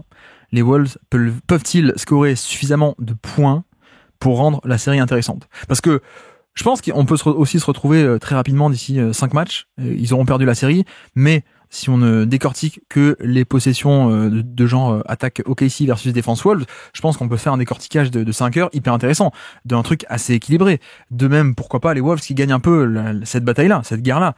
Sauf qu'on peut aussi se retrouver avec, malgré ça, l'autre côté du terrain qui aura pas été assez équilibré, et donc la série aura été expédiée en 4-5 matchs, quoi. Donc voilà. Premier enjeu aussi, pour moi, on peut y aller comme ça directement si vous voulez. Premier enjeu, l'attaque, et à quel point l'attaque marche au final pour la question des line-up qu'on a développé tout à l'heure de, finalement, à quel point est-ce que l'attaque marche ou pas, et si elle ne marche pas, tu vas devoir avoir recours beaucoup à des line-up Naz Reid et Randle, et donc te passer de Rudy Gobert, et donc affaiblir ta défense, et donc, en conséquence, encore une fois, ouvrir un peu plus les portes pour OKC. Donc, c'est le point charnière pour moi, ou un des 2-3 points charnières, et un enjeu principal pour l'attaque de Minnesota, c'est peut-on performer, y compris avec Gobert sur le terrain. Parce que si on peut pas, et que si on est obligé d'aligner que des line-up offensifs, attention pour l'autre côté. Les fameux vases communicants, vous avez sans doute écouté la partie d'avant, ou peut-être que vous écoutez les extraits, mais bref, passons. Mais voilà, donc ça passe aussi par est-ce que l'attaque Anthony Edwards et l'attaque, la offense, la Julius Randle offense peuvent également performer, donc, disais-je, avec Rudy Gobert sur le terrain. Enjeu numéro 2, pour moi, qui est aussi assez énorme, vous le savez peut-être, c'est le spacing, qui pour l'instant n'a pas été trop un problème que ça, mais bon, la série de deuxième tour un peu à oublier, parce que pas trop intéressante, et celle du premier tour, finalement, c'est passé, mais c'est parfois passé sans ce spacing. Je crois que c'est le match 7. Non, pas le match 7, le dernier contre les Lakers. C'est quoi, c'est le 5 du coup, c'est ça. Le dernier, il shoot 17%, je crois que c'était un record, souvenez-vous, de gagner un match avec aussi peu de 3 points sur autant de tentatives, un truc comme ça. Donc pour l'instant, c'est vrai qu'il n'y a pas eu trop ce test pour moi, mais parce que voilà, série d'avant, blessure, et donc à oublier. Et puis série du premier tour où la défense des Lakers a juste été assez atroce, très loin des standards, ou en tout cas des pics de défense qu'on avait vus sur certains matchs de la part des Lakers, également parce que il y a certains mecs qui ont mal joué comparé au flash de SR, de type Luka Doncic, également parce que Redick avait été parti sur des line-up très offensifs, très small ball, et donc les Wolves avaient pu punir par le rebond offensif, ce qui avait largement compensé le spacing. Mais ce que je veux dire, c'est que pour moi, enjeu numéro 2, je répète, le spacing, j'ai toujours un peu ça dans un coin de la tête, parce que on en a parlé beaucoup en SR et en régulière, et à mon avis à raison, et on n'a pas encore totalement passé le test. Donc ça reste évidemment un point de bascule, et d'autant plus que bon ben voilà quoi, quand tu as une attaque autour de Edwards qui va de plus en plus et comme beaucoup récemment, mais se prendre des prises à deux, se prendre des overloads, donc pas juste prise à deux, mais même parfois juste on surcharge le terrain autour de toi sans même déclencher la prise à deux, on va te forcer à lâcher la balle, mais juste voilà, on met 3 mecs autour de toi ou 4. Quand t'as ce genre de schéma un peu agressif, t'as besoin d'un bon spacing pour punir ou pour empêcher ce genre de schéma. Donc ça c'est important. Et c'est vrai que ça reste un doute pour moi par rapport à ça, et donc c'est aussi un peu lié au passage avec l'enjeu numéro 1 qu'on a mis en lumière, l'attaque et les line-up. Parce que si tu as besoin de ce spacing, et si ce spacing ne marche pas, tu vas être obligé de jouer avec Randle et Naz Reid, avec les conséquences qu'on connaît, qu'on a déjà évoquées. Donc spacing numéro 2, assez important, enjeu à surveiller. Et le troisième, c'est également comment initier l'attaque. Par quel moyen initier l'attaque, et donc pas seulement en termes de tir pris, dans quelle zone tu prends les tirs, etc. Ça finalement ça ne révèle absolument rien, mais finalement de quelle manière tu vas initier l'attaque chez ces Wolves. Et évidemment tout ça dépend aussi, pourquoi j'en parle, des match-ups, notamment Edwards. C'est vrai que selon les match-ups qu'il va avoir sur lui, les OKC a différents match-ups possibles. Il y en a des costauds, il y en a des plus légers mais plus mobiles. Évidemment que selon le type de défenseur qu'il aura sur le dos, sur telle ou telle séquence, on peut attaquer de manière différente. C'est un peu l'intérêt, c'est que Edwards peut à peu près tout faire. Il va aller un peu au post-up, même s'il fait peut-être pas assez. Il peut attaquer en 1 contre 1, il peut attaquer pick and roll entre petits, il peut attaquer pick and roll avec un gros. Il peut un peu tout faire, évidemment. Mais il peut aussi d'ailleurs faire des sorties d'écran. Et donc, par exemple, on peut parler concrètement, quand il y aura un Lou Dort sur lui, je pense que on ne devrait pas trop voir des séquences où on va tenter le 1 contre 1, on va tenter l'isolation, un peu clear out, laissez-moi faire et on va l'attaquer. Non, parce que Lou Dort, il y a ce point costaud. Donc, je pense que ce qui peut être intéressant, et c'est un atout, je trouve, du profil de Edwards, c'est qu'on sait que c'est un mec qui est capable de jouer en sortie d'écran. Pas à la Stephen Curry, pas à la JJ Redick, pas à des mecs comme ça, ou qui étaient en mode je me balade ligne de fond, et puis hop, sortie d'écran, et puis j'enchaîne sur le 3 points, ou pour Redick, en début de carrière ou en milieu de carrière, sur le long tir à 2 points. mais non. L'avantage, je trouve, c'est que ces sorties d'écran, elles font arriver Edwards déjà avec un temps d'avance, déjà avec un décalage. D'ailleurs, je parle de ça, mais même contre les Warriors, le match 1 qu'on avait décortiqué en longueur dans notre grand format, on avait bien vu ça, que ça permettait de donner un cran d'avance par rapport aux défenseurs, et donc, notamment, des séquences contre Lou Dort, je m'attends et j'espère voir beaucoup de sorties d'écran. Des séquences où il va démarrer dans le corner, il va remonter, hop, prendre la balle, et en fait, c'est de facto, ou c'est un, comment dire, in fine, ça devient un contre 1. Pardon, je dis beaucoup de mots latins, ça fait un peu, pardon, excusez-moi. Non, mais le but, c'est que il attaque au final en 1 contre 1. C'est qu'il enchaîne sur un drive ou qu'il enchaîne sur son 1 contre 1. C'est juste que, avant son 1 contre 1, enfin, en tout cas, le 1 contre 1 démarre pas de manière un peu stable, statique même, dirons-nous, avec cette meilleure connotation négative. Statique, c'est juste que tu commences ton 1 contre 1 ou tu attaques ton mec avec un temps d'avance, un temps de décalage parce que ton mec a été obligé de traverser un écran. Et donc, voilà, je parle de ça parce que on a une variété de profils assez grande. Lou Dort, très costaud, donc tu pourras pas le déplacer, tu pourras pas le bouger quand tu l'attaques frontalement, mais un peu moins habile et à l'aise pour la navigation d'écran. Et finalement, il y a d'autres match-ups où ça va être totalement l'inverse. Des match-ups à la Casey Nolas et Alex Caruso, eux c'est l'inverse. C'est-à-dire que eux, tu fais des sorties d'écran, bon, tu vas peut-être arriver à créer un mini décalage, mais pas à ce point parce qu'ils sont géniaux pour la navigation d'écran. Mais par contre, eux, tu peux un peu plus les attaquer un peu frontalement. Un peu le 1 contre 1, donnez-moi de l'espace, j'attaque et ensuite advienne ce qui peut. Et donc notamment, pour OKC, il y a toujours cet aspect de, pareil, un peu en symétrie, ce qu'on a dit par rapport à HDA, la guerre des stunts et la guerre de boucher le terrain et la guerre du quadrillage défensif qui va se resserrer à l'intérieur, d'où, on l'a dit, la question du spacing, et qui est un peu toujours la même chose, par rapport à Ant, où il y a des fois il pourra pas totalement faire ses 1 contre 1 parce qu'il va y avoir un mec sur l'aile, depuis l'aile gauche, qui va venir complètement boucher l'espace et bloquer sa main droite, parfois même depuis le corner de l'autre côté, un mec qui bouche aussi sa main gauche, etc., sa main droite, pardon, main gauche, bref, vous avez compris. Mais voilà, il y a ça de, finalement, à quel point OKC veut l'autoriser à agir plus ou moins librement.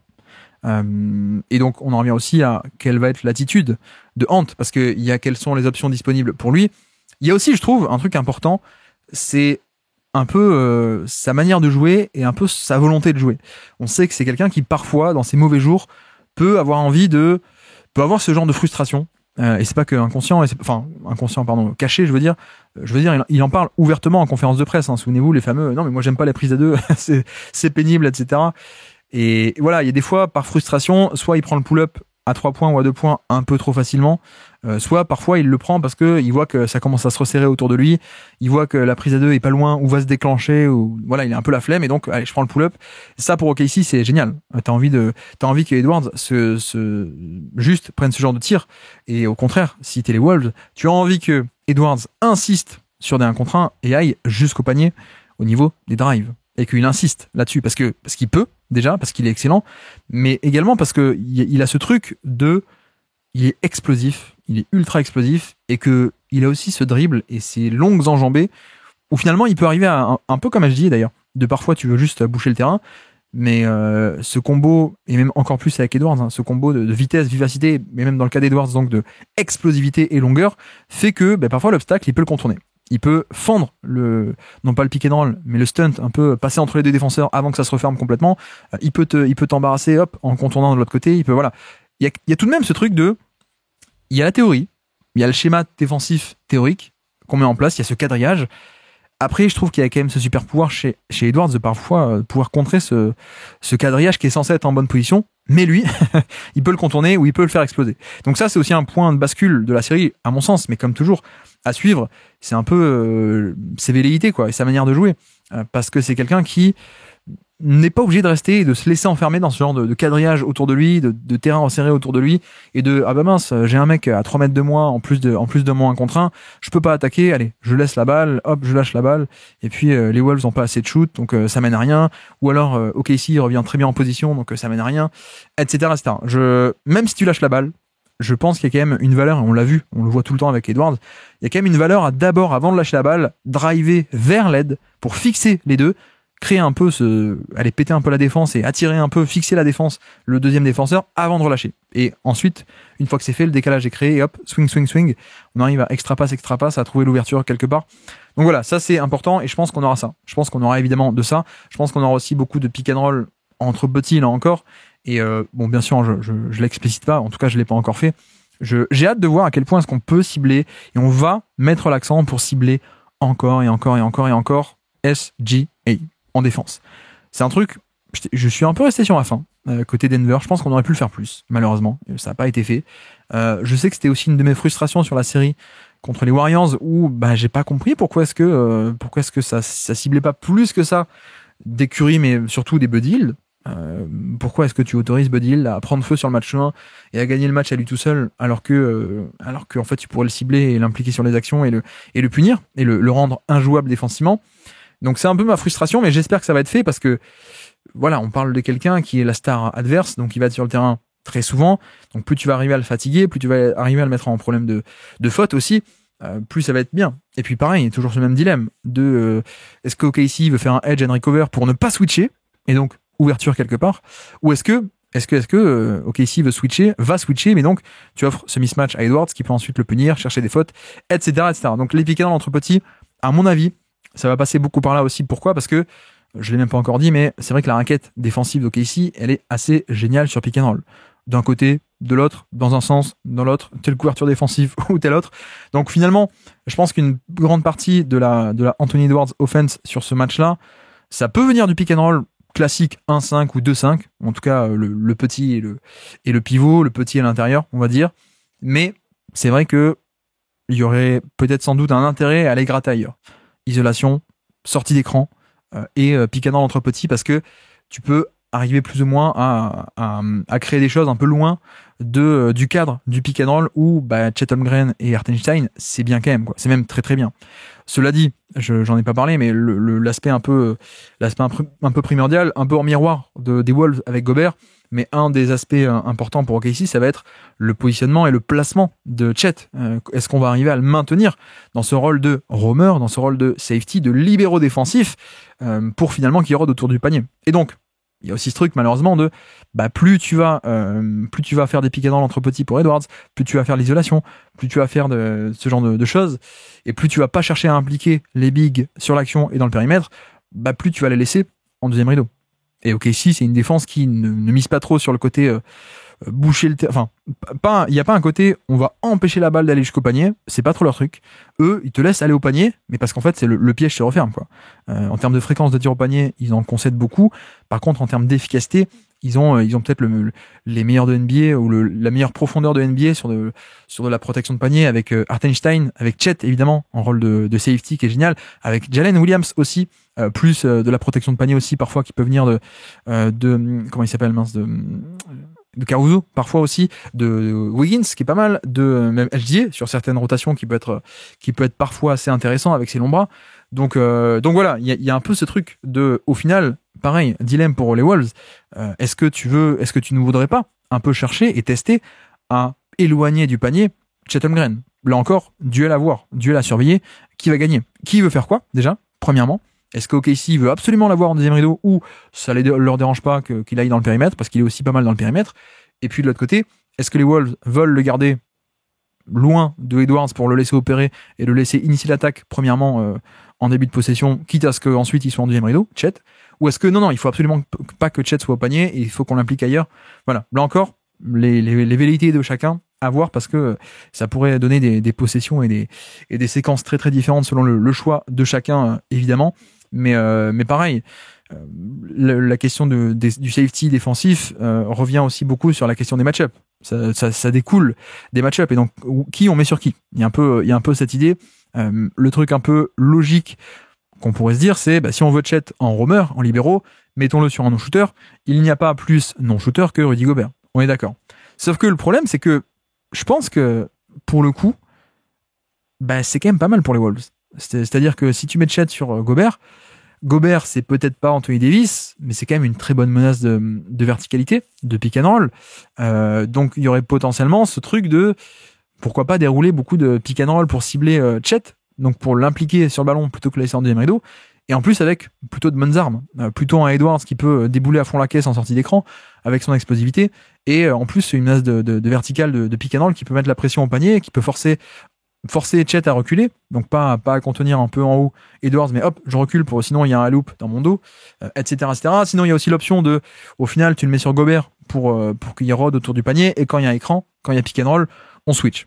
Ça, c'est vrai que c'est aussi une possibilité. Donc, il y a toujours un peu cette option, et je pense qu'on en verra beaucoup, l'option de switch all côté OKC, au final, est-ce que c'est vraiment très dérangeant de switcher et de mettre Chet sur Edwards? Bon, c'est pas idéal, mais je pense qu'on accepte ça si ça permet de créer aucun décalage. Donc, il y a cette option. J'en ai pas parlé aussi, mais il y a un peu l'option, peut-être un peu plus de edge, notamment avec Hartenstein, pour le coup, qui est un des meilleurs défenseurs de edge. Donc, monter au niveau de l'écran, pas beaucoup plus en haut, pas du hard edge ou pas du trap, mais juste, je monte au niveau de l'écran, je gêne un peu et puis je contiens le ballon. Donc ça, Hartenstein le fait très bien. Et là encore, point de bascule à surveiller, puisque moi je trouve que cette année, Edwards a fait des progrès assez spectaculaires sur ses edges et sur les lectures de passing sur ses edges. Donc c'est pas encore parfait, c'est pas encore Luka Doncic, ça le sera jamais. Mais j'aime beaucoup le passing et la progression de Edwards face à ce genre de couverture. On a vu des matchs cette saison où il a quand même fait des très très bonnes lectures et généré pas mal de tirs ouverts dans ses configurations. Mais tout de même, c'est vrai que on en revient aussi à un point que d'ailleurs Chris Finch a abordé lui-même en conférence de presse par rapport à, sortant un peu de la tactique 2 secondes, là encore la bataille des turnovers. C'est-à-dire, on a affaire à la meilleure défense peut-être de l'histoire en termes de création de turnover adverse, de générer des pertes de balles. Donc c'est vrai que Finch, par exemple, Chris Finch a fait une sortie là dernièrement en conférence de presse pour dire face à ce type d'attaque, de défense, on va chercher peut-être à nous développer une attaque finalement assez peu complexe. Et par complexe, il entend peu de mouvement de balle. Chaque passe est une prise de risque. Chaque prise de risque peut déboucher sur un turnover, surtout quand tu es face à des Caruso, des Jalen Williams, des mecs comme ça sur les lignes de passe et un peu partout, où tu crois qu'il y a un tel schéma qui va se mettre en place, mais en fait le temps que tu fasses la passe, c'est un autre schéma, etc. Les pill switch, les scram switch, enfin bref, tous les noms anglais bizarres suivis de switch, si vous voulez, derrière. Mais non, il y a un niveau de complexité des schémas de OKC qui est assez énorme, plus leurs mains aussi. Juste, parfois, Caruso peut te piquer la balle face à toi, quoi. Même pas une question de schéma et de rotation, etc.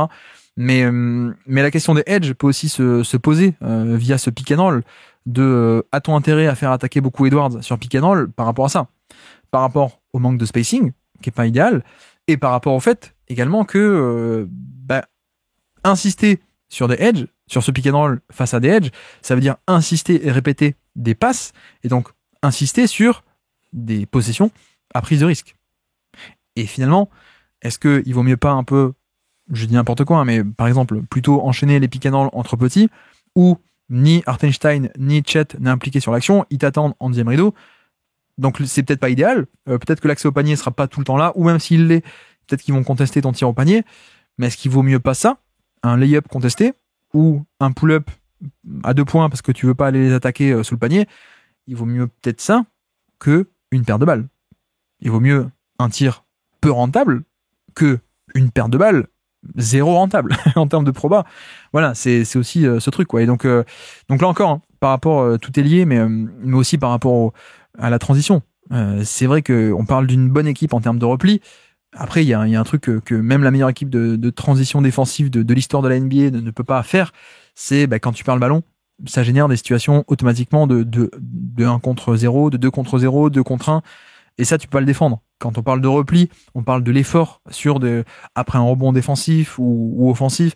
Voilà, sur le côté, on revient bien, etc., etc. Mais quand il y a une paire de balles dans le front de courte qui est faite, ou ligne médiane, ou dans le périmètre, ça crée automatiquement des situations que tu ne peux pas rattraper ensuite. Donc, là encore, dans ce genre de duel, dans ce duel de finale de conférence, chaque prise de risque peut déboucher sur un turnover qui peut déboucher sur des points ultra faciles pour OKC. Et ça, t'as pas envie. T'as pas envie non plus que tu te casses la tête, toi, avec ta défense, à limiter OKC, et peut-être même que tu y arrives. Et derrière, tu gâches tout parce que tu fais, sur le match, tu vas faire 15 turnovers qui vont donner 30 points en transition facile. J'exagère. Pour OKC. Tu te gâches un peu ta bonne défense potentielle, quoi. Donc voilà. La question à quel point est-ce qu'on veut attaquer via du passing également, je pense qu'elle peut se poser. Donc, on en revient à, doit-on vraiment affronter ces bigs sur pick and roll qui peuvent te forcer un peu à faire ça, quoi. Ça peut être, on l'a pas dit, mais c'est vrai que Hartenstein peut aussi augmenter un peu la pression, pas juste du soft edge, mais il peut aller faire du hard edge un peu plus haut, des blitz, des traps. Là encore, avec cette idée de peut-être on peut tester et passer au révélateur le passing de Edwards dans ce spacing imparfait également. Donc le combo des deux, peut-être c'est pas top, mais voilà. Revenons au match-up. Aussi, on était un peu parti là-dessus. Chet sur Gobert, mais on disait que peut-être c'est pas génial par rapport au pick and roll 1-5, mais le truc c'est que ça laisserait aussi Hartenstein sur Randle. Et c'est aussi l'avantage. C'est un point central à mon avis, et un point de bascule en tout cas, c'est la flexibilité offensive que t'apporte un Randle. Parce que là, typiquement, sur des match-up, des séquences où il sera défendu par Hartenstein, il peut très bien attaquer depuis le périmètre. Et en fait, Hartenstein est mobile, mais est-ce qu'il est mobile au point de pouvoir coulisser à 15 mètres du panier, coulisser depuis le périmètre à 3 points sur des drives et le suivre jusqu'au bout? Peut-être pas, pas sûr.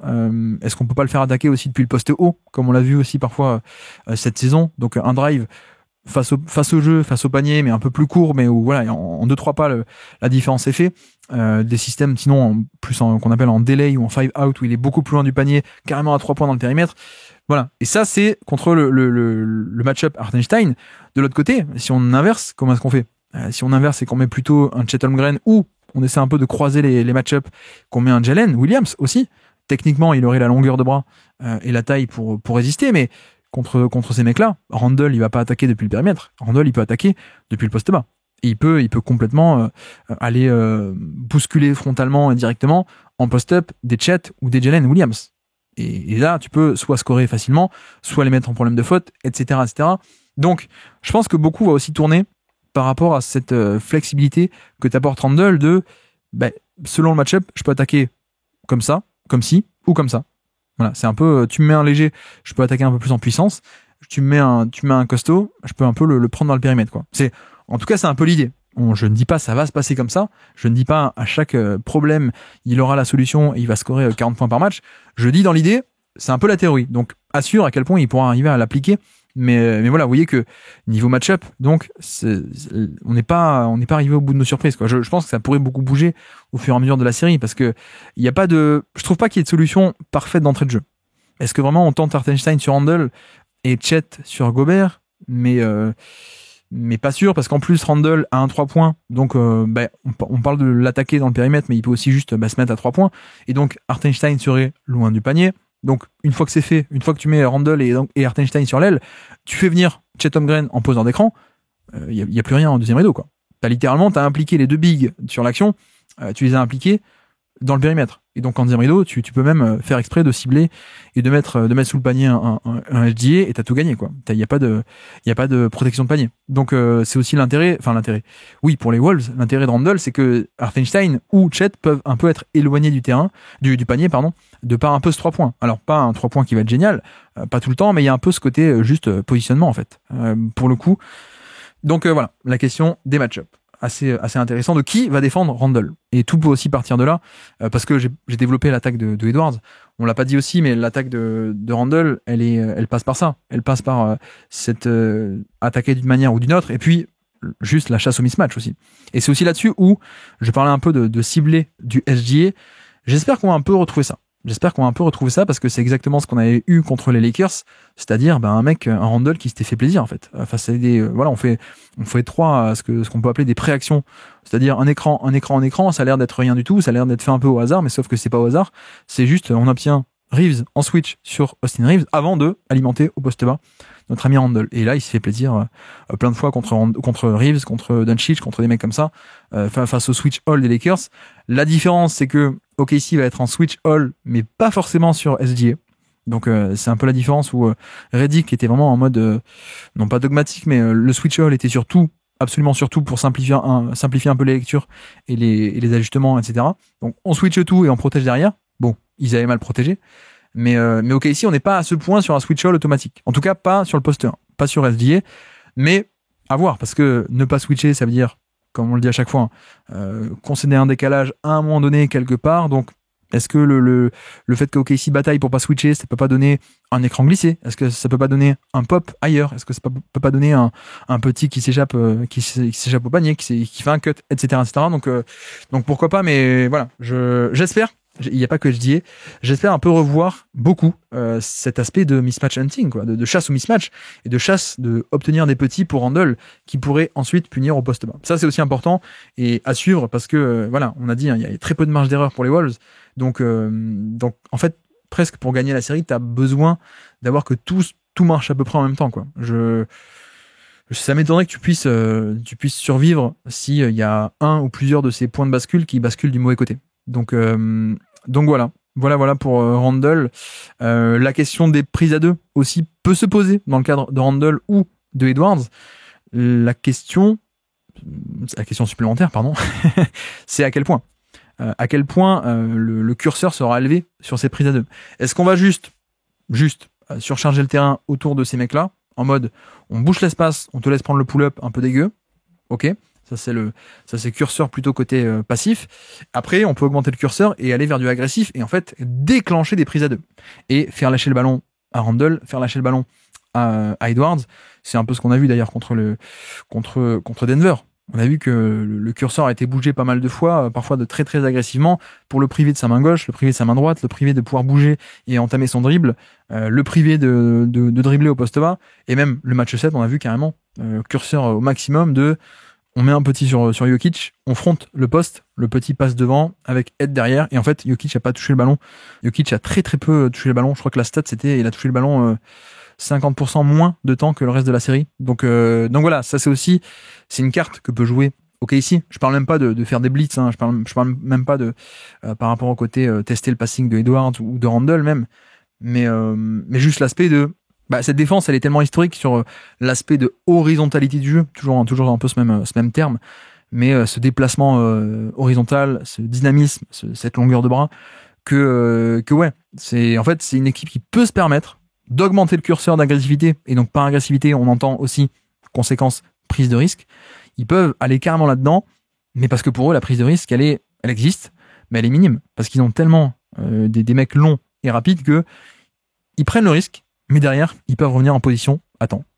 Et d'autant plus si, sur le terrain, t'as des non-shooters, ce qui donne toujours un mec ou deux où tu te dis, ah non, en plus on peut revenir en position et pas sur lui, ce qui nous donne un peu plus de temps pour arriver à bon port. Donc voilà. Au niveau un peu plus macro et tactique, macro et non pas micro, tactique, telle action. Bataille des lancers francs. Je pense que beaucoup de choses peuvent se jouer ici. Je pense que là, on peut avoir affaire à des Wolves qui peuvent se sauver, qui peuvent gagner pas mal de matchs là-dessus. En fait, tout simplement sur l'aspect où à la fois Edwards, mais aussi Ant, pardon, excusez-moi, je fatigue.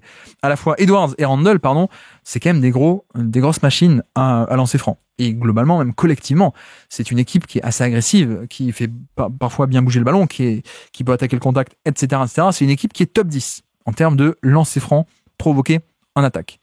Et donc là, c'est pas mal parce que je pense qu'en un sens, les Wolves manquent de spacing, les Wolves peut-être parfois prennent des tirs compliqués qui mettent pas, etc., etc.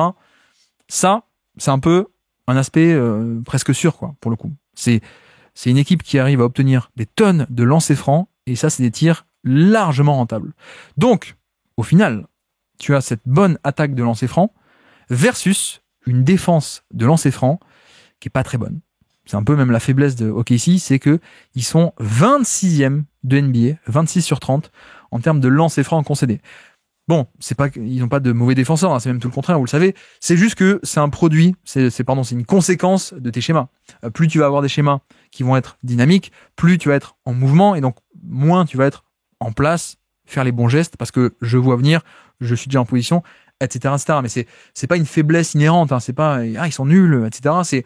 C'est aussi un peu la conséquence de tes schémas. Hein. C'est toujours pareil. Hein. Si vous prenez un peu l'exemple que je prends souvent, c'est le Toronto de Nick Nurse aussi, qui avait des schémas aussi très agressifs et très très bougeants, etc. Bah, c'est pareil. Défense d'élite, malgré le fait que tes rotations elles sont très actives et tout le temps partout sur le terrain, donc t'es pas tout le temps en bonne position, donc t'es pas bon pour les rebonds et t'es pas bon pour les lancers francs. T'es pas en bonne position pour ça. Donc là il y a un vrai truc à aller chercher. Il y a un vrai truc. Alors là, on parle que de finalité. Hein. On est sur un aspect macro stat, on va dire.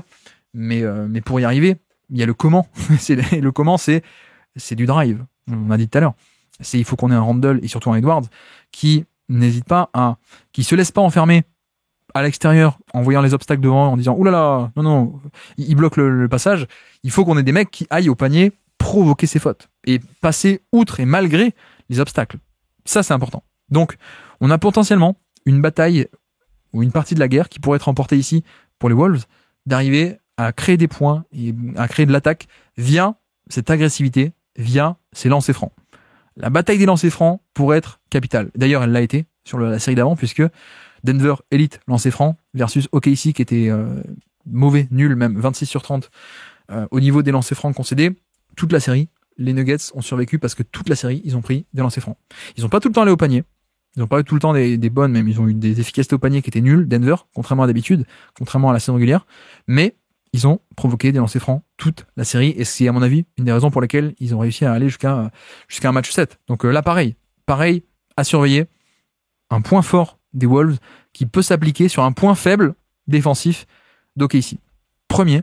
Et le deuxième, c'est un peu pareil, je crois que j'ai un peu évoqué vis-à-vis des rotations et de t'es pas toujours en place, donc tu fais des fautes parce que t'es pas en place, et comme tu as des schémas dynamiques, t'es pas en place pour les box-out. Donc deuxième point macro à surveiller, la bataille du rebond offensif. On sait que c'est un peu comme ça qu'ils ont gagné le premier tour, le fameux dernier match là, où Redick s'est un peu entêté à jouer en line-up petit pour avoir Hachimura et Finney-Smith dans la raquette entre guillemets, mais pour leurs 3 points. Et Gobert a fait un festival de rebonds par-dessus Hachimura. Et bref, même en général, en fait, on a une équipe des Wolves qui est pas mal du tout pour le rebond, qui peut être même assez compétente. Ils sont, en termes de moyenne de saison, par exemple, ils sont 14e. Donc ils sont dans la moyenne. Ils sont 14 sur 30. Mais si vous prenez des perfs en play-off, c'est en fait une équipe qui est capable d'un point de vue tactique, d'aller les chercher. Ils sont capables d'y aller. Toute la série contre les Lakers, ça a été le cas, avec des scores justement, pas de 14e, pas des scores moyens, des scores qui sont parfois à les péter sur des 92e centiles, 97e centiles, 73e centiles, etc., etc. Et de nouveau, pareil contre les Warriors. Alors, Warriors sont quand même un peu meilleurs là-dessus, mais ils ont réussi à placer une perf qui a été à 40% de rebond offensif sur le match 1, 2, 3. Le match 3, c'est quand même pas mal du tout. Pareil, match 1, qui a été une bonne perf offensif également au niveau du rebond. Donc en fait, ils peuvent. Et même quand tu places des Randle proches du panier, quand tu places des Gobert face à un mismatch ou face à un cross-match, ça peut le faire. Donc là encore, potentiellement une force des Wolves, peut-être un peu moins évidente que les lancers francs, mais tout de même, potentiellement une force des Wolves versus la défense de OKC qui n'est pas parfaite dans l'exercice. Ils sont 21e au niveau des rebonds défensifs. Au demeurant, c'est pas totalement problématique parce que certes, ils concèdent ce genre de choses, lancer franc et rebond, mais ils sont tellement d'habitude fantastiques sur le reste que le reste compense. Et par le reste, j'entends, il y a d'autres aspects de la bataille des possessions sur lesquels tu compenses, notamment les turnovers, ils perdent peu de ballons, donc ils gagnent de la valeur ici. Ils créent aussi beaucoup de turnovers adverses, donc ça compense aussi de ce côté-là. Mais en fait, voilà, il y a cet aspect de, contre les Wolves, peut-être pas autant, on l'a dit. Peut-être que les Wolves ont aussi cette carte à jouer de une défense elle-même dynamique, donc peut-être que OKC sera en mode, on va perdre pas mal de ballons. Et donc peut-être que en perdant beaucoup de ballons, tu pourras pas à ce point compenser. Et tu pourras pas compenser les rebonds que tu vas concéder et les lancers francs que tu vas concéder. Donc ouais, et puis pareil, OKC est une équipe qui, il y a SGA, qui prend beaucoup de lancers francs, mais paradoxalement ou contre-intuitivement pour beaucoup de monde, peut-être beaucoup ne le savent pas, c'est une équipe qui est pas si forte que ça collectivement pour avoir des lancers francs. Ils sont 23e sur 30 au niveau de lancers francs cette année, parce qu'en fait en dehors de SGA, il n'y a pas de mecs qui savent dribbler, driver jusqu'au panier, prendre les contacts, etc. La deuxième option, c'est Williams. Et il le fait pas si bien que ça, même pas assez bien cette année. Donc pareil, ça va s'appliquer versus une défense de Mini qui est top 10. Qui est top 10 et qui peut même faire des perfs plus que top 10, quoi, en termes de lancers francs concédés. Donc, vous voyez qu'il y a quand même pas mal d'aspects où ça peut pas mal ça coïncide plutôt bien, quoi. Ça, on peut avoir une belle série. En tout cas, voilà pour l'attaque des Wolves qui va tourner autour de trucs assez simples, finalement, de quel va être le style de jeu. Est-ce qu'on va tenter de faire affronter du edge, affronter du passing, mais donc le risque des pertes de balles, mais l'enjeu du spacing. Donc, vis-à-vis de ça, l'enjeu des line-up. Est-ce qu'on va jouer beaucoup avec Gobert ou pas? Est-ce qu'on peut se permettre de jouer avec Gobert ou pas? Et puis surtout, mais basique, c'est évidemment, j'enfonce des portes ouvertes, mais pour gagner, il faut quand même une série où t'as un shot making, on va dire, et des Edwards et des Randle qui sont les deux moteurs, qui sont des moteurs d'attaque qui vont aller chercher des mismatchs ou des switches ou affronter un peu des défenses de demi-terrain. Il faut que ça marche, quoi. Tu pourras pas gagner la série si t'as un Randle qui passe totalement à côté de sa série. Ça, c'est assez évident. Effectivement, je suis pas très intéressant de dire ça, mais voilà, ça fait aussi partie de l'équation de, je pense qu'OKC l'a montré au tour d'avant, ils peuvent gagner sans être parfaits, ils peuvent gagner avec des déficiences offensives de role-player à 3 points, de Jalen Williams, la deuxième option qui n'a pas été top, ils peuvent gagner parce qu'ils ont une telle marge d'erreur grâce à la défense historique et à ce point bonne. Là, c'est pour ça que je dis on enfonce des portes ouvertes, mais justement, pour moi, Minnesota n'a pas cette marge d'erreur. Donc, il faut à peu près réciter des gammes, je vais pas dire parfaites, mais bonnes ou très bonnes, une majorité du temps pour arriver à arracher 4 victoires à ce Oklahoma City Thunder. Je pense pas que ce soit impossible.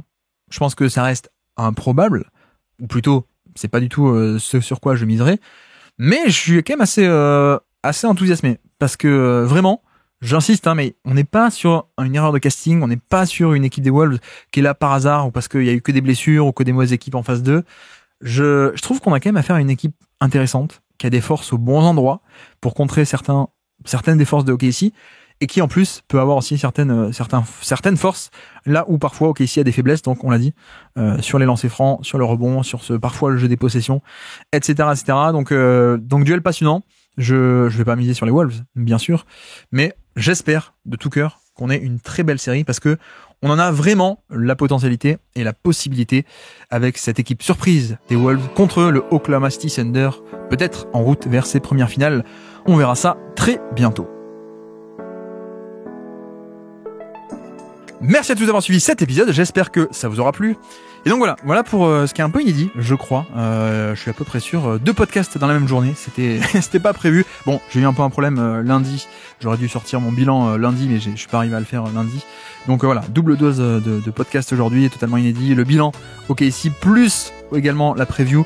Je préférais un peu faire comme ça parce que, bon, peut-être que vous écoutez ce que vous voulez, mais c'est quand même intéressant de faire d'abord le bilan de la série contre Denver avant de se projeter sur la suite, parce que la preview de la série N+1 dépendait aussi, je trouve, beaucoup des enseignements qu'on a tirés de la série N, en fait, contre Denver au tour d'avant. Donc voilà, ça me paraissait un peu intéressant. Cela dit, bien sûr, chacun consomme quand il veut ce genre de contenu. Et puis peut-être que vous allez écouter le bilan, peut-être que vous l'écoutez pas, peut-être que vous l'écouterez d'ici 2-3 jours, peut-être que vous écoutez cette preview. On a déjà eu le match 1, voire le match 2, mais comme je dis toujours, c'est pas parce qu'il y a déjà un match ou deux qui est passé que la preview n'est pas du tout devient périmée. Hein. On n'est pas du tout là-dedans vu qu'on parle de tactique. Ce sont des leçons qui peuvent s'appliquer jusqu'au match 7. Donc toujours intéressant, même en milieu de série, je trouve qu'une preview tactique bien faite peut être intéressante vis-à-vis de la suite de la série. Donc voilà, en tout cas, j'ai essayé. Et donc nous, on va se retrouver bientôt. On va se retrouver bientôt, très bientôt. Je pense, oui, demain. Demain dans la journée, il faut que j'arrive, ou le matin très tôt, si j'ai le temps. Il faut que j'arrive à enregistrer l'autre preview, la preview de Indiana Pacers contre New York Knicks, les finales de conférence de l'Est cette fois-ci. Et donc sur ce, je vous remercie une nouvelle fois de m'avoir écouté jusqu'au bout. Un grand merci pour votre soutien comme d'habitude. Merci à tous, ça fait vraiment très plaisir. Et moi je vous dis à très bientôt. Ciao.